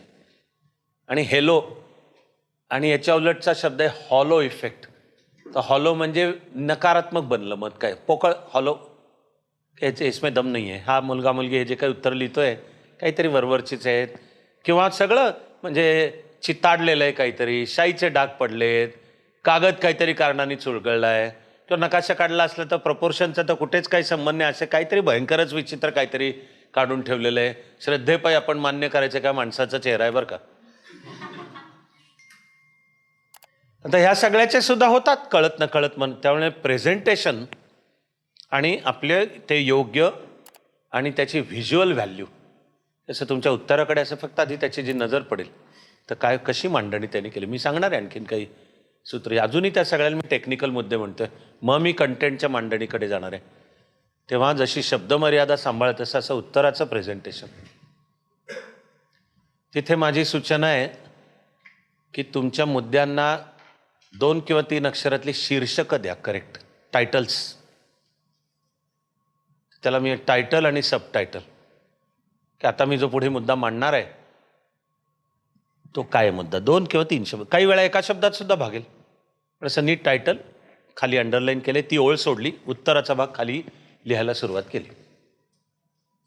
तर परिच्छेदांना पण शक्य झालं तर नंबरिंग, मग तो सगळा सराव आता येत्या दिवसात आहे की मी एक उत्तर मांडणार आहे, त्याचे हे माझे परिच्छेद आहेत उत्तराचे. ऑफकोर्स टेक्निकल साईडलाच आहे की उत्तर नीट मुद्देसूद आणि परिच्छेदात मांडलं पाहिजे. अशी लिहायला सुरुवात केलं आणि दांड दांड दांड दांड अशी सगळी पोथी म्हणतो मी त्याला, तसं नाही. एकेका मुद्द्याला एक एक परिच्छेद. काही वेळा तर त्या मांडण्याच्या एका मुख्य मुद्द्यात आपल्याला कुठले तरी 1, 2, 3 उपमुद्दे म्हणायचे असतात. तसं असेल तर त्या उपमुद्द्यांनाही पुन्हा नंबरिंग, सबटायटल, पुन्हा त्यालाही लाईन त्याच्याखाली आखून तुमचा मुद्दा तुम्ही मांडलाय. मी काय बोललो तुम्ही जसं डोळ्यासमोर आणलं की परीक्षकाने तुमचा उत्तरपत्रिका उघडलेली आणि प्रश्न, तर त्याला दिसतंय की ह्याने एका योग्य तऱ्हेने उत्तर सुरू केले. ते कंटेंटच्या बागेत मी येणार आहे तिकडे. पण मांडलेले मुद्दे त्याला असं नुसतं पाहून सुद्धा कळतं की नीट मुद्दे मांडलेत, नीट परिच्छेदात आहेत, त्याला शीर्षक आहेत, उपशीर्षक आहेत. नवे नवे जमलं तर परिच्छेदांना नंबरिंग करण्याची पण ही शास्त्रशुद्ध पद्धत आहे. की आज UPSC MPSC आणि उद्या शासकीय व्यवस्थेतला एक उत्तम अधिकारी, तर परिच्छेदांना नंबरिंग असतो. त्याची पण सिस्टीम काही वेळा तुम्ही रोमन 1 2 3 4 5 वगैरे रोमन, आणि त्याच्या आतमध्ये सब टायटल द्यायची असली तर मग तिथे इंग्लिश ABCD स्मॉल. किंवा वापरण्याची दुसरी पद्धत आहे की मेन ह्याला कॅपिटल ABCD. कधी मग ते ए मानलं परिच्छेदाला तर सब उपमुद्द्यांना 1 2 3 तेही रोमन येतात. आणि रोमन हा 1 किंवा ॲपल हाही 1 येतो, पण मग हा स्मॉल 1 म्हणतात. तर यातलं कुठलंही आपल्याला आवडणारं कॉम्बिनेशन. पण त्याचा अर्थ की अशी मांडणी मी उत्तराची केल्यावर एक माझं उत्तर पहिल्या दर्शनी सुद्धा वाटायला मुद्देसूद, आणि त्यामध्ये मुख्य क्लॅरिटी ऑफ द माइंड व्यक्त होणार आहे तिथे. की मी जर काहीतरी गिचमीड मी पोथी लिहिल्यासारखे दांड दांड दांड असं ओळीने सगळंच लिहिलंय की म्हणजे मी परीक्षकाला म्हणतोय शोध उत्तर तुझी, बघू दे खरा तू परीक्षक आहे का नाही. लय शाणा समजतो काय स्वतःला? आयोगाने तुला परीक्षक नेमलंय ना, मला बघू दे माझ्या उत्तरांच्या मधले मुद्दे तुला कळतात का आणि शोधता येतात का. किंमत आपल्यालाच मोजावी लागणार आहे. पण ज्या वेळेला हे असं प्रेझेंटेशन आहे याचा अर्थ आहे की मनाला क्लॅरिटी आहे. पहा तुम्ही आज किंवा उद्याही स्वतःही अधिकारी व्हाल तेव्हाही चांगल्या अधिकाऱ्याची जी अनेक लक्षणं आहेत त्यातलं एक फार महत्त्वाचं आहे clarity of the mind. Clarity की त्याला ती काय बोलतोय करतोय क्लिअर असतं. उदाहरणार्थ कल्पना करा की त्याला जाऊन कोणाही पत्रकार अथवा नागरिकांनी विचारलं, साहेब तुम्ही अमुक अमुक निर्णय घेतला, तो का घेतला? ओके, चांगल्या अधिकाऱ्याची तर नॉर्मल स्टाईलच असते उत्तराची, अमुक निर्णय तुम्ही का घेतला? 3 कारणांसाठी. 1 2 3. ही नुसती स्टाईल नाही आहे बरं का, ह्याच्या मागे व्यक्तिमत्व आहे. की नुसती ह्याला काय म्हणायचं आहे त्याची क्लॅरिटी असणे, आणि ती असल्यामुळे तो सांगू शकतो मी हा निर्णय का घेतलाय. 3 कारणं 1 2 3. ते मी उत्तराच्या मांडणीत म्हणतोय. म्हणून ही परिच्छेद नीट, त्याला टायटल सबटायटल, शक्यतो नंबरिंग पण केलेलं पॅरेग्राफ्सना. टायटल आणि सबटायटल खाली अंडरलाईन करून ती ओळ सोडून पुढच्या ओळीत लिहायला मांडायला सुरुवात करा. उत्तराच्या मुद्द्यांमध्ये सुद्धा तरी तुम्हाला जे कीवर्ड्स वाटत आहेत ते 1 किंवा 2 त्याच्याही खाली असे अंडरलाईन करून ठेवा. अंडरलाईन म्हणजे मन तिकडे ओढलं जातं आपोआप, डोळे वाचताना पाहताना. त्याचा अर्थ आहे ते महत्त्वाचे मुद्दे अंडरलाईन केलेले आहेत. वेळ पाळा हे माझं सांगून झालं, इक्विटेबल वेळ द्या हे सांगून झालं. सगळे मिळून मी म्हणतो हे टेक्निकल आता जास्ती महत्त्वाचे चालू होतात मुद्दे. की आता माझ्या उत्तराची क्वालिटी उत्तम, याचे सगळ्यात महत्त्वाचं काय आहे? तर उत्तर शार्प पाहिजे, धारधार नेमकेपणाने उत्तर पाहिजे. नेमक्या शब्दांचा वापर काय केलाय तो अर्थ कळून पाहिजे. शब्दांचा वापर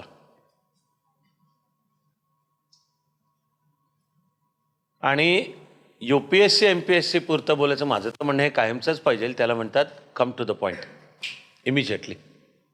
की तुम्हाला विचारलेलं उत्तर 150 शब्दात लिहायचं आहे. हां, पहिल्या वाक्याला उत्तर चालू झालं पाहिजे.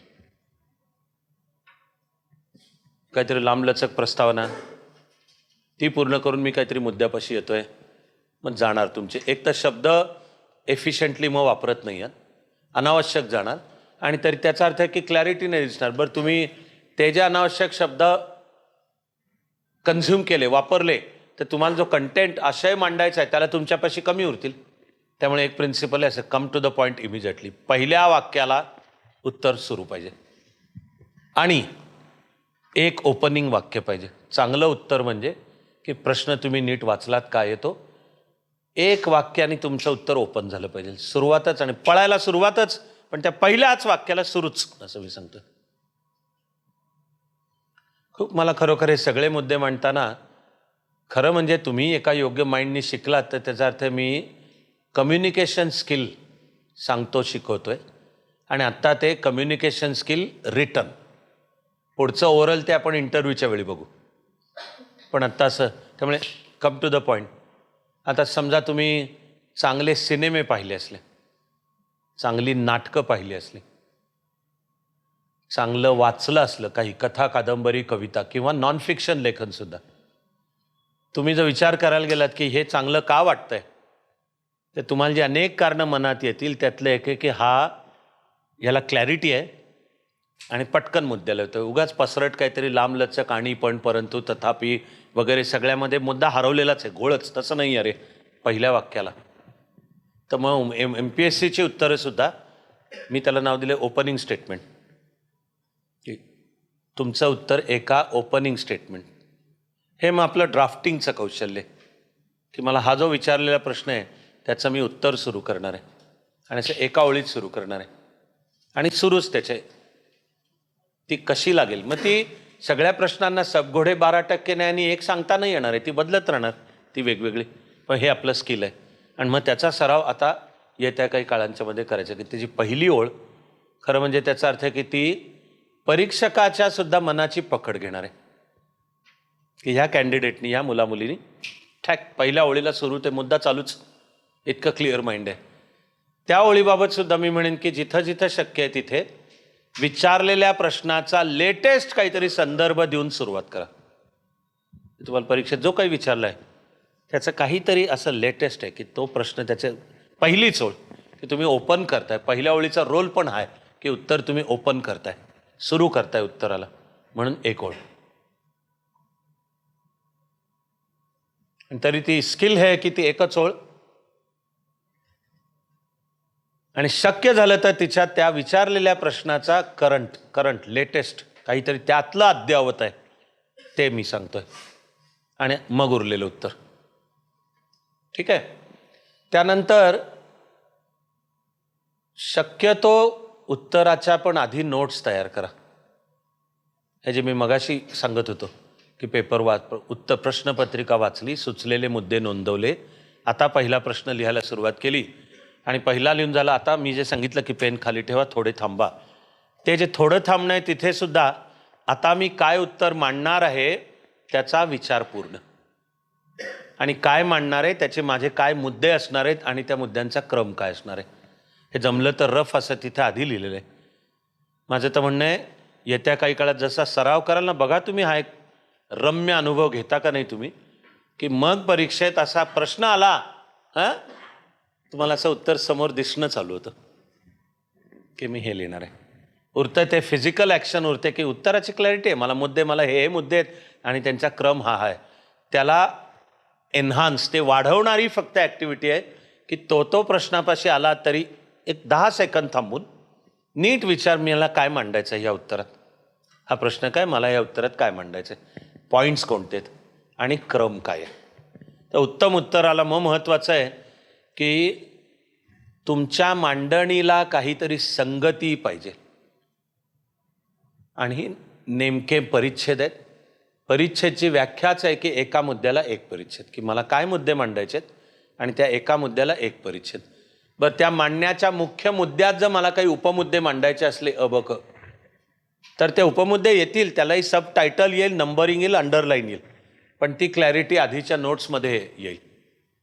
तेव्हा नीट परिच्छेदात मांडायचं हे पण लक्षात ठेवा. त्या आधीच्या परिच्छेदातून जणू पुढचा परिच्छेद असा नॅचरली उगवून आलाय अशी मांडणी पाहिजे की जी लिंक आहे मांडणीतली, की ह्यांनी जे उत्तर मांडलंय त्याला असा तुटकपणा नाही आहे की काहीतरी एक मुद्दा मांडून झाला, दिला तो सोडून, तो तुटला, काहीतरी तिसऱ्याच मुद्द्यावर गेला आणि लिंक कळतच नाही आहे त्यातली काही. त्यामुळे त्याचा उत्तराच्या गुणवत्तेवर विपरीत परिणाम होईल. चांगल्या क्वालिटीचं उत्तर म्हणजे एक त्याला संगती आहे, मी मांडायला सुरुवात केली आणि जो काही आधीचा मुद्दा मांडला त्यामधूनच पुढचा निघाला, त्यामधूनच पुढचा निघाला, त्यामधूनच पुढचा निघाला, हे परिच्छेद आहेत. ही लॉजिकल मांडणी आहे, लिंक आहे. ही करत करत मी माझ्या उत्तराचा शेवट की जो क्लायमॅक्स आहे, मी तिकडे येणार आहे, पण शेवट अशी मांडणी. तेव्हा परिच्छेद, दोन परिच्छेदांच्या मधली एकमेकाशी असलेली लिंक आणि त्या त्या एका परिच्छेदातली सुद्धा वाक्य एकमेकाशी सुसंगत पाहिजेत. की म्हणजे मी नुसता व्याकरणाबद्दल बोलत नाही बरं का, व्याकरणाची सूचना मी देणारच आहे, पण नुसता व्याकरणाबद्दल नाही मी बोलतोय. मी मुद्दा सांगायला सुरुवात केली आणि त्या दृष्टीने एक मुद्दा सांगायला आणि म्हणून तो माझा परिच्छेद आहे आणि त्यातलं ह्या एका वाक्याने सुरुवात केली तर त्याचं पुढचं वाक्य असं मिळून माझा आता परिच्छेद पूर्ण झाला. हे सगळी त्याला की ज्या वाक्यरचनांना सुसंगती आहे आणि एका परिच्छेदाच्या अंतर्गत सुद्धा माझं पुढचं वाक्य जणू आधीच्या वाक्यातूनच उगवतंय आणि मग या वाक्यातून त्याच्या पुढचं असं मिळून माझा मुद्दा सांगून झाला, त्याचा परिच्छेद. आता मी पुढच्या मुद्द्याकडे जातोय आणि त्या पुढच्या मुद्द्याची सुद्धा असलेली लिंक. सगळा मिळूनचा मोठा मुद्दा आहे की उत्तर मांडताना तुम्ही तुमचं उत्तर काय क्रमाने मांडलंय याला एक सुनिश्चित संगती पाहिजे, त्यामागे एक सम ऑर्गनायझिंग प्रिन्सिपल की मुद्द्यांना काहीतरी की हे मुद्दे ह्या क्रमाने का मांडलेत याविषयीचं काहीतरी ऑर्गनायझिंग प्रिन्सिपल. हे समजा गळ्यामधलं काहीतरी मणी ओवून हार आहे, आता त्या हाराचं सौंदर्य कशात असतं की मणी काय क्रमाने गुंफलेत याला काहीतरी एक संगती आहे, त्याला शास्त्र आहे त्यामागे, एस्थेटिक्स सौंदर्यशास्त्रच आहे. मणी तेच पण गुंफले असले वेडे वाकडे तर हाराचं सौंदर्य जाणार आहे. काहीतरी की समजा दोन्ही बाजूनी छोट्यापासून मोठा मणीपर्यंत येते आणि मधला मणी असा सगळ्यात मोठा आहे. काहीतरी सम डिफायनिंग प्रिन्सिपल की तुम्ही जे मुद्दे मांडतात ते तसे त्या क्रमाने का मांडतात. हेच मणी तेच पण वाटेल तसे गुंफलेत तर तो हार खराब दिसणार आणि मग हार तोच, दोराई तोच, गुंफलंय तेच पण तो हार, तसं उत्तरच आहे. त्यामुळे परिच्छेदांची संगती काहीतरी त्यामागे कारण असायला पाहिजे. जी मी विचारासाठी एक दोन पर्याय सहज आठवण करून देतोय तुम्हाला. एक चॉईस आहे arrange them in ascending order of importance or descending order of importance. उत्तरं जे मांडाल त्याच्यात तुम्हाला मांडण्याचे मुद्दे त्यांच्या महत्वाच्या चढत्या क्रमाने किंवा उतरत्या क्रमाने, पण काहीतरी एक संगती आहे की मी माझे मुद्दे ह्या क्रमाने का मांडलेत. त्याच्या मागे मुद्द्यांच्या महत्वाची चढता क्रम तरी, म्हणजे मी ओपनिंग ओळ लिहिली, आता माझे सांगायला सुरुवात केली मुद्दे, पण ते सांगताना आधी एक कमी महत्वाचा, ओके, का आपोआप त्यातनंच पुढचा जास्ती महत्वाचा मुद्दा समोर येतो म्हणून तो त्यातनं पुढचा कळत मी जो सगळ्यात महत्वाचा मुद्दा आहे तिथे पोचणार आणि पुन्हा एका ओळीने माझ्या उत्तराचा शेवट करणार. मी त्या शेवटाच्या ओळीकडे येतोय पण मुद्दा सांगून झाला की जशी एक ओपनिंग लाईन तशी उत्तराला एक क्लोजिंग लाईन पण, की आता मी परफेक्ट माझं उत्तर पूर्ण करून फुल स्टॉप, आता मी माझं उत्तर पूर्ण करतोय. त्या क्लोजिंग लाईनकडे मी पुन्हा अजूनही येईन. पण ही जी परिच्छेदांची मांडणी तर त्याला काही एक संगती की मुद्द्यांचा चढता क्रम तरी किंवा काही वेळा असू शकतं बरं का उतरता क्रम. हे आपलं मग स्किल आहे की आता मी उत्तर लिहायला बसलो, माझ्या या उत्तरात मी मुद्दे चढत्या महत्त्वाने मांडणार आहे का उतरत्या महत्त्वाने मांडणार आहे. पुन्हा ह्याच्यात काही बंधनकारक नाही, मी सहज उदाहरण म्हणून एक शक्यता, पॉसिबिलिटी, शक्यता म्हणून सांगतोय की जे विचारलं गेलंय त्याच्यात अमुकाची कारणे सांगा. समजा कल्पना करा की विचारलेल्या प्रश्नात आहे अमुक काहीतरी जे काही आहे ते अथा तो अमुक पण त्याची कारणे सांगा. विचार करा, हे शक्य आहे की कारणं जर सांगायची असली तर आधी काहीतरी छोटं कारण की त्या छोट्यातून एक पुढचं मोठं उद्भवलं, त्यातून पुढचं उद्भवलं, त्यातून पुढचं उद्भवलं, असं करत फायनली त्या परिणामापाशी पोचलो की ज्यावर विचारलं जातं की ह्याची कारणं त्या ह्या परिणामापाशी पोचलो. हे ऑक्टोबर 1917 मधली सोव्हिएट रशिया म्हणजे बोल्शेविक क्रांती ची कारणे सांगा. मग हे शक्य आहे की नेपोलियनची स्वारी म्हणजे 1812 हा स्टार्टिंग पॉईंट आणि तो 1917 फायनली हे जे ऐतिहासिक लिंक्स आहेत असे टप्पे येतील. असं म्हणजे कारणं असली तर चढता क्रम लक्षात येईल तुमच्या. आणि इक्वल अँड अपोजिट म्हणजे जर परिणाम विचारले असले, काहीतरी घडलंय त्याचे परिणाम, मग हे शक्य आहे की ते ज्याचं विचारलं जातं आहे त्यामुळे घडलेला सगळ्यात मोठा परिणाम आधी, कारण मग तो प्रायोरिटी आहे त्या मुद्द्याला. की बाकीचे एक वेळ काही मुद्दे आले नाही आले, एखाद्या मुद्द्याला वेटेज सुद्धा, वेटेज हा फार महत्त्वाचं सूत्र आहे की काय मुद्दा मांडतोय, मला सांगताना काय सांगायचं आहे त्याला म्हणतात वेटेज, की कुठल्या मुद्द्याला वजन त्याचं किती द्यायचं. ते शब्दांवरनं ठरेल की मी किती दिलेत, क्रमावरनं सुद्धा ठरेल, क्रमावरनं ठरेल. पण आपल्या उत्तराच्या मांडणीत क्लिअर झालं पाहिजे, नाही तर मग फसलं काहीतरी वेटेज, की अरे मला सांगताना तर सांगायचं होतं अमुक मुद्दा महत्त्वाचा, पण आधी जे काही लिहिलं त्याच्यात माझे शब्द संपले, सगळ्यात महत्त्वाचे त्याला माझ्यापाशी एकच ओळ उरली. याचा अर्थ मॅनेजमेंट चुकलं काहीतरी. तर त्यामुळे मुद्द्यांना वेटेजची क्लॅरिटी पाहिजे. कोणते मुद्दे मांडतो ही जशी आहे तशी हा जो मी मुद्दा मांडतो ह्याला ह्याचं महत्त्व, मी जे उत्तर मांडणार आहे त्याच्यात किती. तेव्हा एक पर्याय मुद्द्यांच्या चढत्या महत्त्वाने, दुसरा पर्याय मुद्द्यांच्या उतरत्या. आणखीन खूप आहेत बरं का वेगवेगळे. मी वेळावेळी सहज आणखी एकाची जाणीव करून देतोय, ती म्हणजे काही वेळा कालानुक्रमाने मांडणी, क्रोनॉलॉजिकल. ते प्रश्नाच्या स्वरूपावर अवलंबून आहे काय विचारलं गेलं आहे. मी हा ऑक्टोबर 1917तली बोल्शेविक क्रांती सहजच घेतला मुद्दाम, कारण मग हाही याच्यात आपल्याला खुलासा करायचा आहे की ती ऑक्टोबर 1917 लेनिनच्या नेतृत्वाखाली आणि ट्रॉट्स्कीनी जी घडवून आणली तिची कारणं काय. मला तर मग ती एक ऐतिहासिक प्रोसेस आहे. ती नेपोलियन 1812, नेपोलियन काही रशियन अधिकाऱ्यांना पकडून घेऊन गेला होता आणि कैदेत होते पॅरिसमध्ये. पण ते पॅरिसच्या कैदेत त्यांनी फ्रान्सच्या क्रांतीची सगळी तत्त्व शिकले. त्यांना वाटलं आपल्याही देशात हेच व्हायला पाहिजे. पुढे जेव्हा केव्हा त्यांना सोडलं, ते अधिकारी परत आले, त्यांनी एक संघटना तयार केली आणि म्हणाले लिबर्टी, इक्वालिटी, फ्रॅटर्निटी जे फ्रान्समध्ये तसं मग आम्हाला रशियात पण पाहिजे. आणि 1825मध्ये हा रशियाच्या सेनेतल्या अधिकाऱ्यांनी एक विद्रोह केला, त्याला डिसेंबरिस्ट रिव्होल्ट असंच नाव आहे त्याला, 1825. मग तो टप्पा आहे.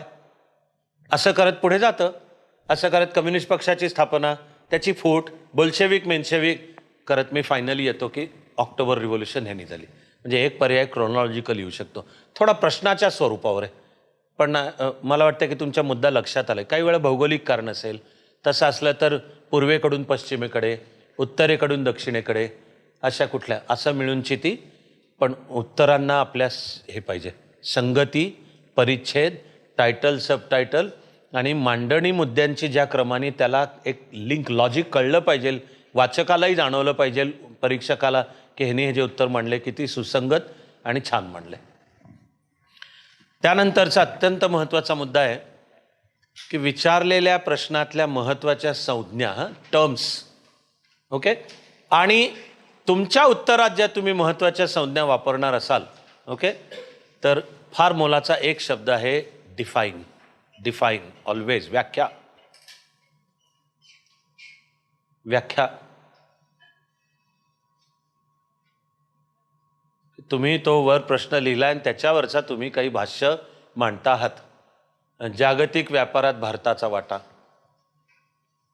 किंवा हे ट्रम्पच्या टॅरिफचा भारतावर काय परिणाम झाला, हे मांडताना आपल्याला संज्ञा समजा व्यापार तोल किंवा व्यवहार तोल, हे मराठी शब्द आहेत. बॅलन्स ऑफ पेमेंट आणि बॅलन्स ऑफ ट्रेड, असा कुठलाही जर वापरणार असाल, एक कमीत कमी शब्दात त्याची व्याख्या, डिफाईन हे सूत्र आहे, त्यांनी उत्तर चांगल्या क्वालिटीचं होणार आहे. आता मी डिफाईन, व्याख्या काय काय करा सांगतोय.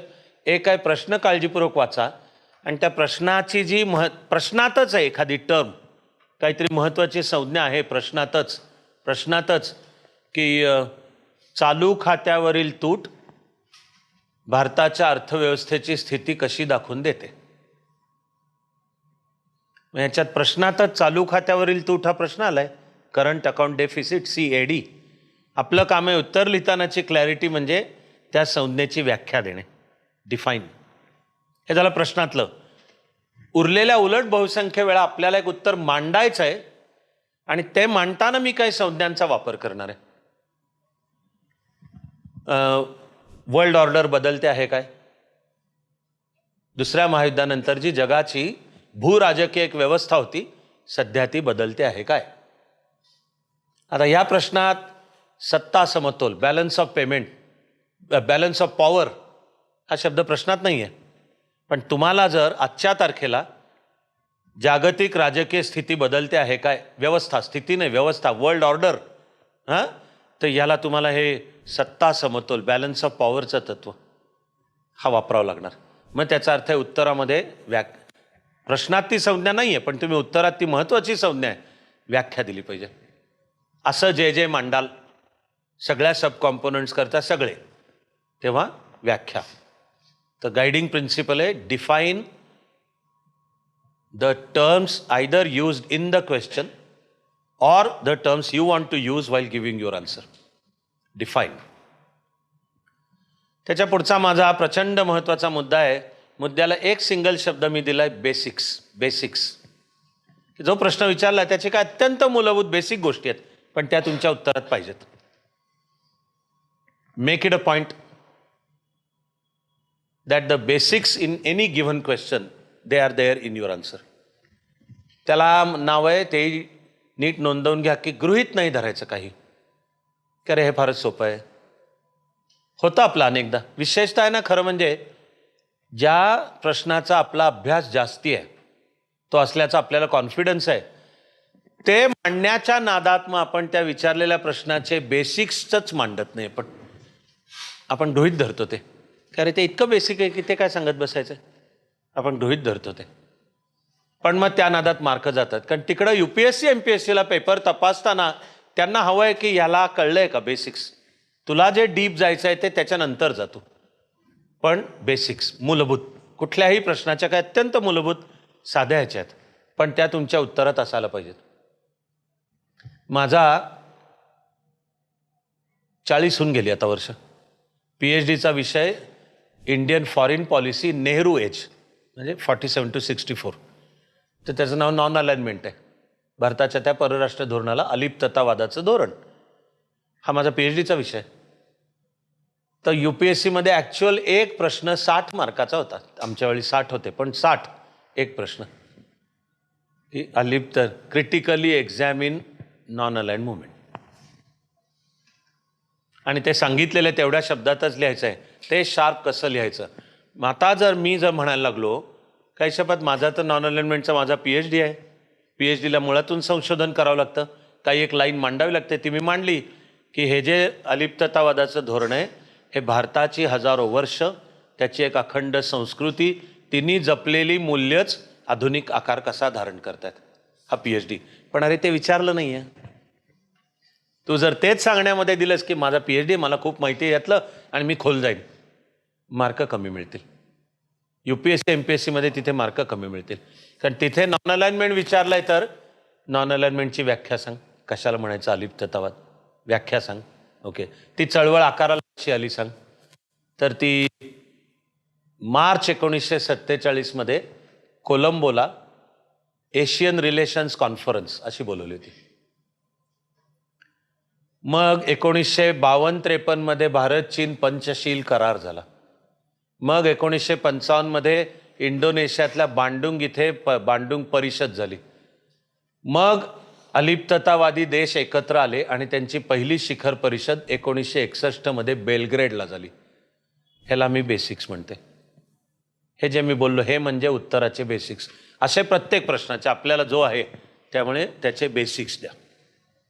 तर पुढचं महत्त्वाचं सूत्र आहे बेसिक्स. त्याच्या पुढचा तितकाच अत्यंत महत्त्वाचा शब्द आहे, एक सिंगल इंग्लिश शब्द आहे, सबस्टॅन्शिएट हा शब्द आहे. सबस्टॅन्शिएटला त्या मूळच्या इंग्लिशपेक्षा जास्त चांगला मराठी शब्द आहे पुष्टी करणे, पुष्टी किंवा आधार, की हे जे तुम्ही मुद्दे मांडताय कशाच्या आधारावर मांडताय, काही मांडताय का, तर सबस्टॅन्शिएट. सबस्टॅन्शिएटमध्ये उदाहरण देणं सुद्धा येतं, की तुम्ही विचारलेल्या प्रश्नातलं तुमचं उत्तर मांडताय ते मांडताना फक्त कमी शब्दात, त्याला फार शब्द घाल पण उदाहरण दिलं. उदाहरणं एकदम फोकसमध्ये आणतात मुद्दा, की व्हेग किंवा थिअरेटिकल काहीतरी मांडण्यापेक्षा एक असं कॉन्क्रीट ॲक्च्युअल उदाहरण दिलं, एकदम मुद्दा फोकसमध्ये येतो. त्यामुळे दिलेलं समजा उदाहरण असेल, सबस्टॅन्शिएटमध्ये खूप काही येतं. सबस्टॅन्शिएट उदाहरणं दिली, ठीक आहे, सोर्स सांगितला की तुम्ही एखादा मुद्दा मांडताय, जागतिक बाजारात, जागतिक व्यापारात भारताचा वाटा वाढत चाललेला आहे, असं विधान करायचं आहे उत्तरात आपल्याला.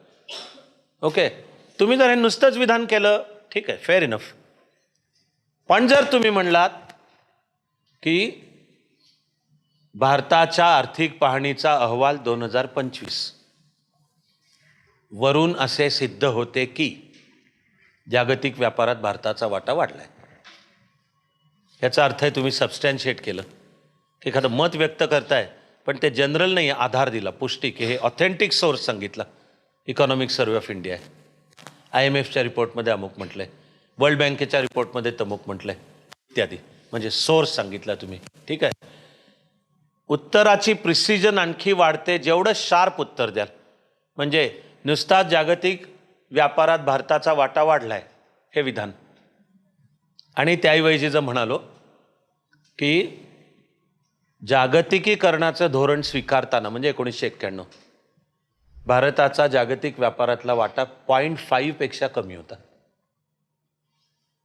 आता तो 2.5 पर्यंत पोचलाय. तर तुम्ही प्रिसाईज देतात, ह्यानी वाढणार क्वालिटी. मग हे उत्तरांच्या मुद्द्यांच्या मधली प्रिसिजन हे सबस्टॅन्शिएटमध्येच धरतोय आम्ही, की असं करेक्ट देत आहे, तारीख, वार, वेळ, जागा, सूत्र, कलम, कुठलाही तुम्हाला, कुठलाही मुद्दा, तुम्हाला 107वी अमेंडमेंट समजा, अमेंडमेंट माहिती आहे, मी त्यावर लिहितोय, पण ती 107वी हे विसरलोय, मग जरा मार्क तुम्ही द मोमेंट यू से की हे 107th अमेंडमेंट, की असं शार्प 107th ही जरा चेक करावा. काय आहे, काय आहे तुझ्या लक्षात आहे? महिलांना 1/3 लोकसभा विधानसभेत 6. हां, परीक्षा पास तुम्ही, कारण मी तुम्हाला गुगली टाकला हे कळलंच असेल, असं मी आधी चेक केलं आहे का माहिती, कोणी काय सांगतोय. जेव्हा प्रिसाईज उल्लेख कराल, महिलांना लोकसभा विधानसभेत 1/3 जागा, 106वी घटना दुरुस्ती 21 सप्टेंबर 2023ला संमत झाली. त्यातही जर म्हणलात नव्या संसद भवनात, म्हणजे सगळं आलं. मग महिला विधेयक, हां, तर विशेष अधिवेशन त्यासाठी बोलवलं होतं. पहिलं काम नव्या संसद भवनाचं उद्घाटन आणि वापर चालू, आणि तरी अख्खं अधिवेशन फक्त महिला शक्ती विधेयक. पण प्रिसिजन उत्तराची आणि सबस्टॅन्शिएट की मी आधार दिले, उत्तर दिलं. आता हा मुद्दा घ्यायचा झाला तर उदाहरणार्थ 73 आणि 74वी घटना दुरुस्ती, त्यांनी स्थानिक स्वराज्य संस्थांमध्ये आल्या.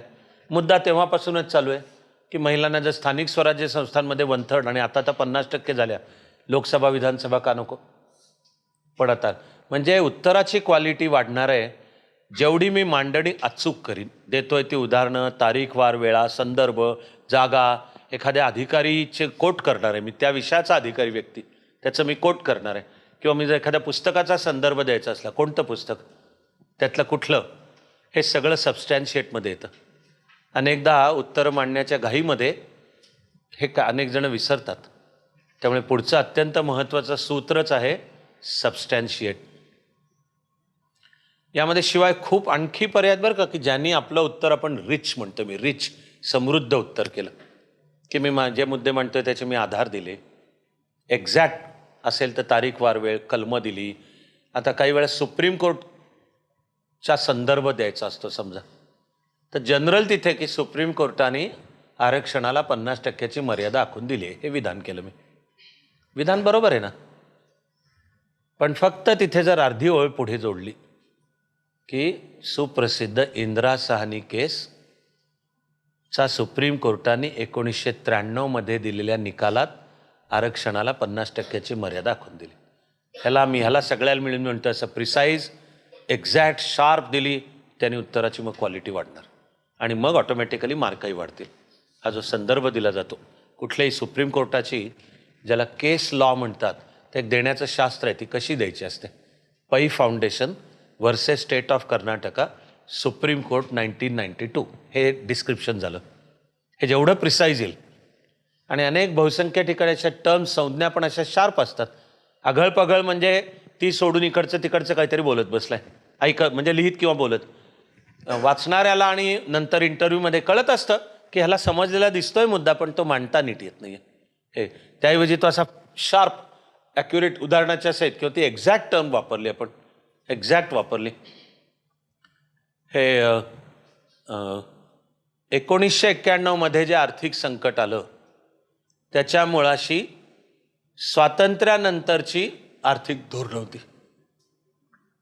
स्वातंत्र्यानंतरच्या आर्थिक धोरणांचं एक ओळीमध्ये शार्प वर्णन करता येतं की जे वर्णन एक्झॅक्टली दुसऱ्या पंचवार्षिक योजनेचा जो ड्राफ्ट मसुदा होता, प्रिन्सिपल्स त्याच्यात मांडलंय. त्यालाच नेहरू महालनोबिस मॉडेल हा शब्द आहे आणि वाक्य आहे public sector shall occupy commanding heights of economy. आता मिळमिळी तिकडचं मी आघळपगळ काहीतरी सांगत बसलो. मुद्दा तर कळला, पण त्याऐवजी खटकन करेक्ट हे वाक्य आलं की पहिल्या पंचवार्षिक योजनेनंतर स्वीकारण्यात आलं धोरण public sector shall occupy commanding heights of economy. त्याच्या परिणामातून अर्थव्यवस्थेवर सरकारची पकड आली. त्यामुळे 1991 मध्ये अर्थव्यवस्था कोलमडण्याच्या उंबरठ्यावर पोचली. किती कमी शब्दात मी तर तुम्हाला जाणीव करून देतो की मी 500 पानाचं एक पुस्तक सांगितलं मी तुम्हाला. एवढे असे शार्प ॲक्युरेट शब्दात हे आवश्यक आहे हे UPSC MPSCच्या उत्तरांच्या मध्ये. त्यानंतर शिवाय आपलं उत्तर समृद्धपणे मांडायला त्या प्रश्नाच्या स्वरूपावरून अनेक आहेत आपल्यापाशी पर्याय किंवा साधनं की जी वापरावीत आपण.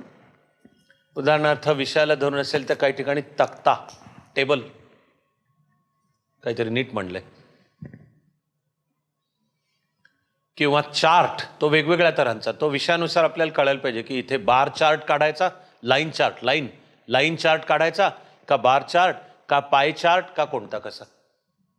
बजेटवर लिहित असलो आणि शासन बजेट अर्थसंकल्पासाठी पैसा कुठून गोळा करतं आणि असलेल्या बजेटमध्ये त्या पैशाच्या खर्चाच्या व्यवस्था काय, तर नॉर्मली हे दोन्ही पाय चार्ट गोल आणि असं त्याचा शेडेड एरिया की सरकारचे टॅक्स रेव्हेन्यूचे इतके, नॉन टॅक्स रेव्हेन्यूचे इतके, मार्केट बॉरोईंगचे इतके, गव्हर्नमेंट अंडरटेकिंगमधनं प्रॉफिटचे इतके, हे रेव्हेन्यू.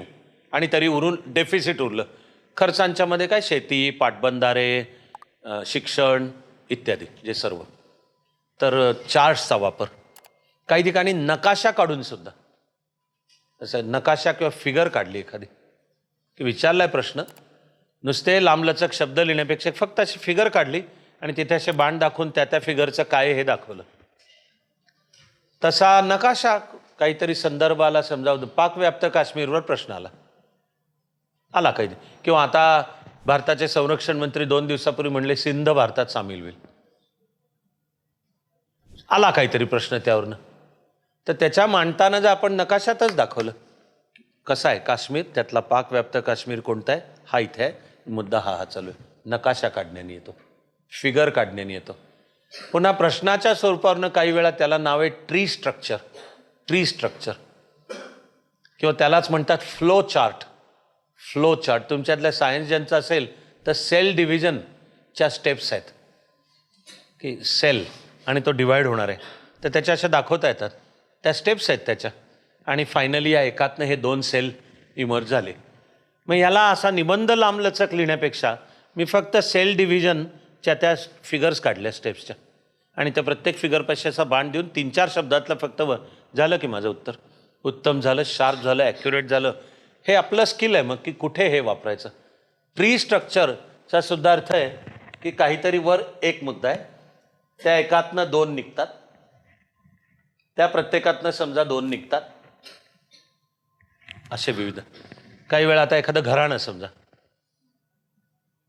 तुमच्या डोक्याला द्यायचा झाला ताप, मी तर तुम्हाला चॅलेंजवर विचारीन की जर महाभारतातले सगळं लिनियज नीट सांगता आलं, इंटरव्ह्यू पण पास, क्लास 1ची पण सर्व्हिस, काय हवंय तुमचा first choice deputy collector DYSP सगळ्याचे, शंतनूपासून परीक्षितापर्यंत, की निदान कुरु घराणं याचा मुलगा हा, याचा हा, याला ही 2 झाली होती, त्यातल्या ह्याला ही झाली, याला ही झाली, असं करत की नेमके कौरव म्हणजे आता एवढं बहुधा माहिती असेल, नसलं तर लकडी पूल ताबडतोब की कौरवांचा बाप धृतराष्ट्र आणि पांडवांचा ज्या काही पद्धतीने ते झाले, पण मानलेला संकेत आहे की पांडू असं धरून.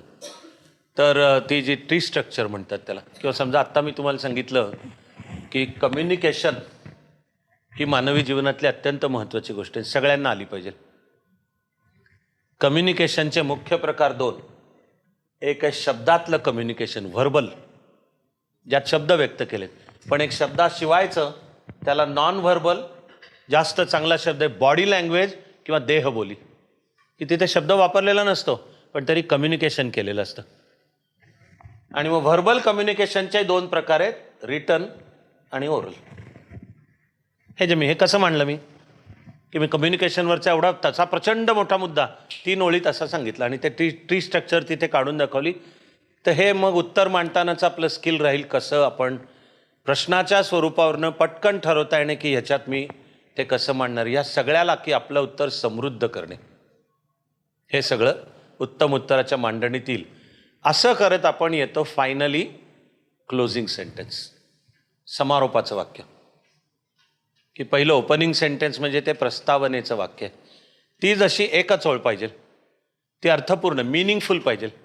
पहिल्या ओळीने तुमचं उत्तर सुरू झालं हे पाहिजे, तशीच अर्थपूर्ण शेवटची ओळ पाहिजे, समारोपाची ओळ, की तुम्हाला मांडायचं आहे ते उत्तर मांडून पूर्ण केलं आणि आता हे तुमचं उत्तर पूर्ण ही ओळ. याचा अर्थ की उत्तरही लळत लोंबत सोडायचं नाही, लोंबकळत अर्ध्यावर काहीतरी असं सांगितलं, एखादा मुद्दा अर्ध्यावरच सोडून दिला. तर ज्यामुळे आपल्या उत्तराला एक परिपूर्णत्व येतं. ओपनिंग लाईननी, प्रस्तावनेच्या ओळीने मी सुरुवात केली, माझे परिच्छेद, त्याला नावं, उपनामं, टायटल, सबटायटल, परिच्छेदात मुद्दे, ते मांडताना जे माझं उत्तर समृद्ध करायचं सर्वतरांनी ते मांडून करत, आणि एक सुसंगती आहे, काहीतरी मी चढता क्रम, उतरता क्रम, कालानुक्रम, असं काहीतरी संगती वापरून करत मी माझ्या उत्तराच्या क्लायमॅक्सकडे गेलोय. त्या समारोपाच्या ओळीचे तुमच्या समोर अनेक पर्याय आहेत. एक की उदाहरणार्थ, म्हणून असा निष्कर्ष काढता येईल की,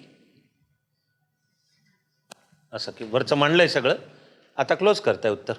जे काही विचारलं होतं त्याचं तुम्हाला मत, अभिप्राय, ॲनालिसिस, विश्लेषण करा, तुम्हाला एक अभिप्राय व्यक्त करून क्लोज करायचं, म्हणजे निष्कर्ष, कन्क्लुजन.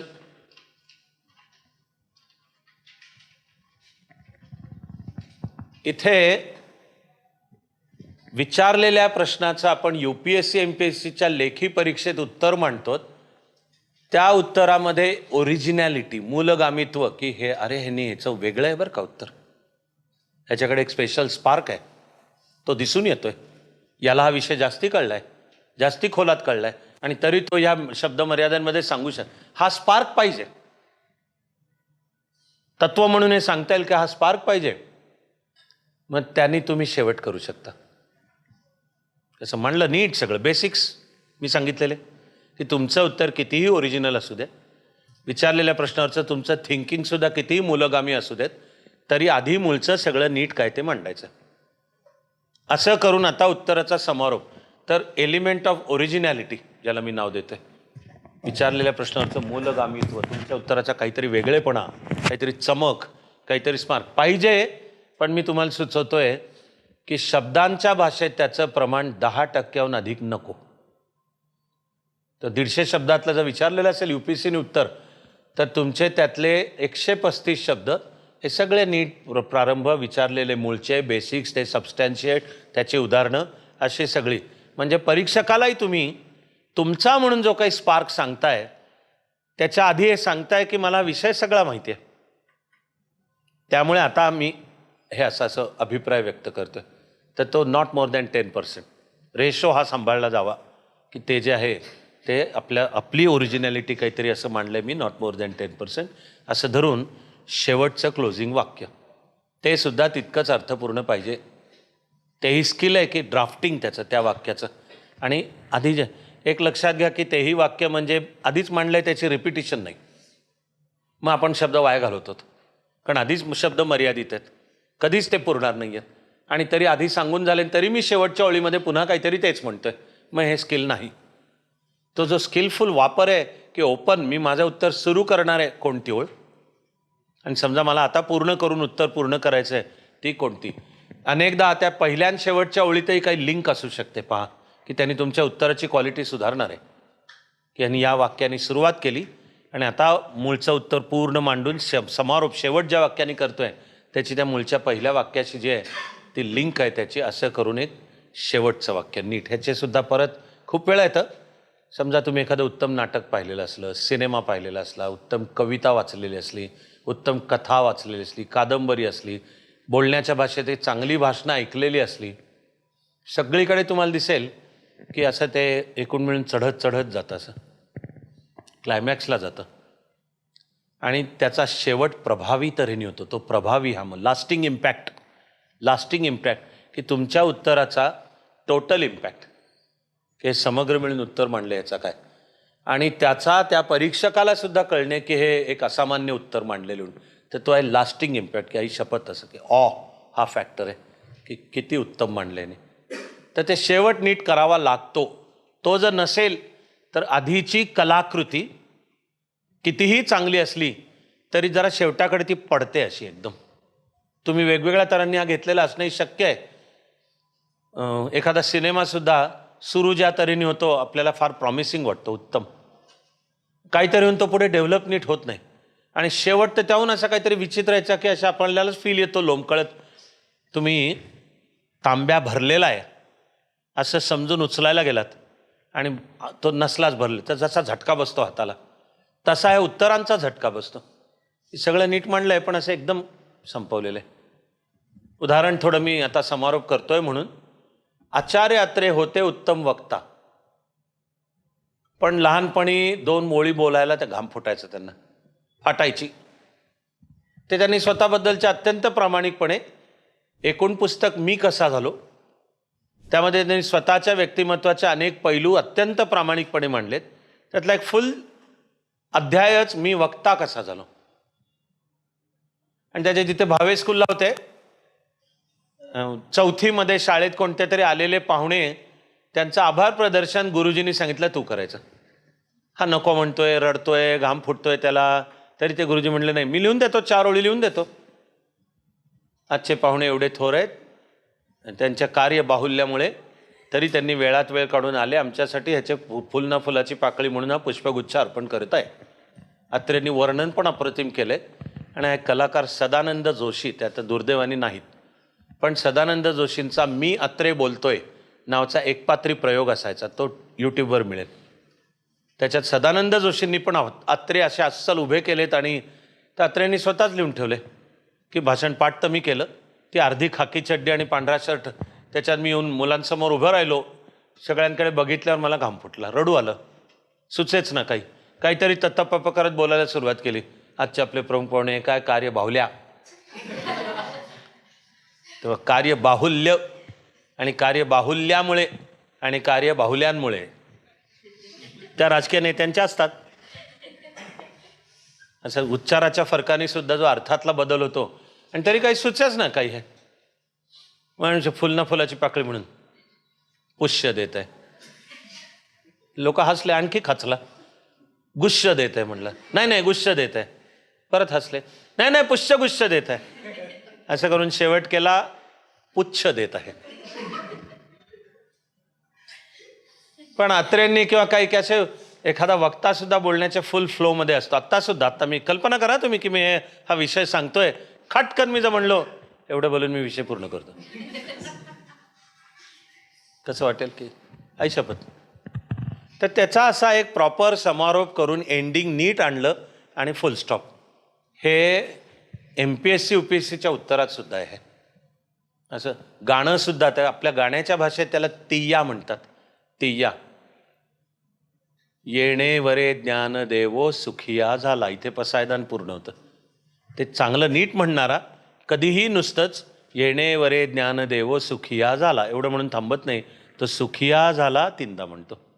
आता आपण एक आवश्यक त्या वेळात तुमचे मी प्रश्न घेणार आहे यानंतर, आणि त्यानंतर माझी प्रार्थना जेव्हा करणार आहोत त्यामध्ये सुद्धा प्रार्थना संपवताना हवी फक्त उन्मुक्त निर्माण शक्ती, नवी ध्येय आसक्त प्रल्हाद भक्ती, हे आपण 3दा म्हणतो. म्हणजे पहिल्यांदा ओरिजिन आणि 2दा ह्याला तिय्या म्हणतात. ह्याला पण हा आहे प्रॉपर समारोप. तसा लेखनालाही असतो की मी उत्तर मांडलं, सगळं उत्तम मांडलंय, पण दिलं अर्ध्यावरच सोडून काहीतरी. तसं नाही. त्याची मांडणीला एक पूर्णत्व आहे त्याला, ते म्हणजे समारोपाचं वाक्य. तसं मिनिंगफुल. येत्या काही काळामध्ये आता याचा प्रत्यक्ष सराव, आपली फॅकल्टी ते तपासून देणे, रिझल्ट लागल्यावर मीही स्वतः देणार आहे ते तपासून. पुढचं होणारं सत्र निबंधावर होईल.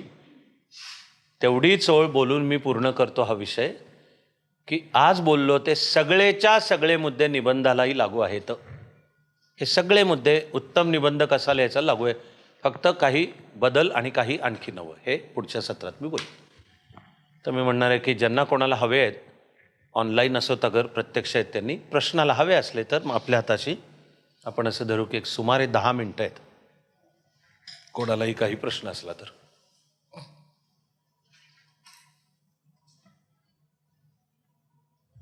हां, गुड. नाव सांगा आणि प्रश्न. तनय. हां,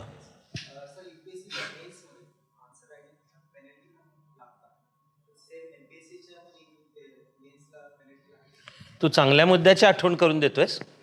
हे जे UPSCमध्ये पेनल्टी, आता त्याचे इम्प्लिकेशन्स खूप आहेत तऱ्हातऱ्हांचे. उदाहरणार्थ मी जे शब्द मर्यादा सांभाळायची, ती जर क्रॉस झाली तर पेनल्टी उलट लागते, की म्हणजे त्याला उलट निगेटिव्ह मानलं जाईल असं.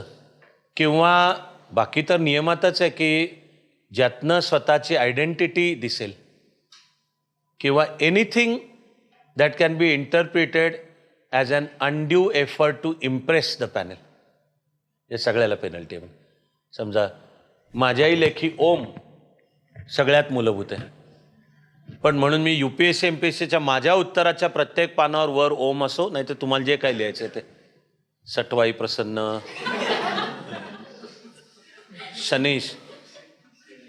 शनैश्वर, मार्क दे बाबा, तर पेनल्टी निगेटिव्ह. तर हे सगळ्याच्या सगळं धरून चला की हो MPSCला सुद्धा हे असेल, असं धरून चला. असा धरून. तुला विचारायचं होतं काहीतरी. हां, मयुरी. हां,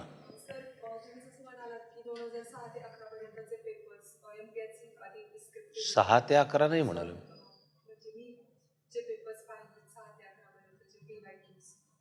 लास्ट फाईव्ह इयर्स. एक म्हणजे मला वाटते 6 ते 11 तू MPSC मेन्सचे वाचले, तर ते तुम्ही आत्तासाठी प्रोटोटाईप म्हणून मनात मानू नका. हा पहिला तर मुद्दा आहे.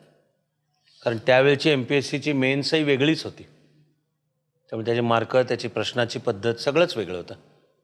एक अकॅडमिक नॉलेज म्हणतात त्यासाठी, म्हणून की आता पुन्हा MPSC लेखी आहे, तर शेवटची जी झाली त्याची 5 वर्षाची मी वाचली, त्याचा तुला आत्ता देताना उपयोग कमी आहे. मी सुचवतोय आत्ता UPSCची गेली 5 वर्षांची वाचा. हा पहिला भाग. तुझ्या प्रश्नातला जो दुसरा आहे की महाराष्ट्र संदर्भात त्या प्रश्नांचा अभ्यास, तर तो MPSC करता लागणार, हे बरोबर आहे.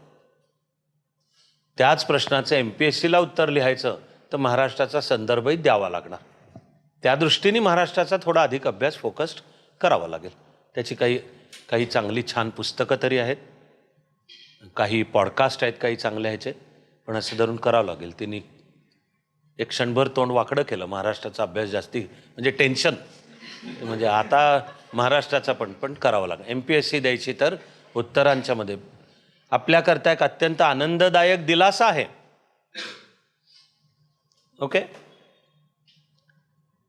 तो म्हणजे महाराष्ट्राचं देशामध्ये स्थानच असं काही आहे की महाराष्ट्राला बायपास करून एकही देशाची गोष्ट होऊ शकत नाही.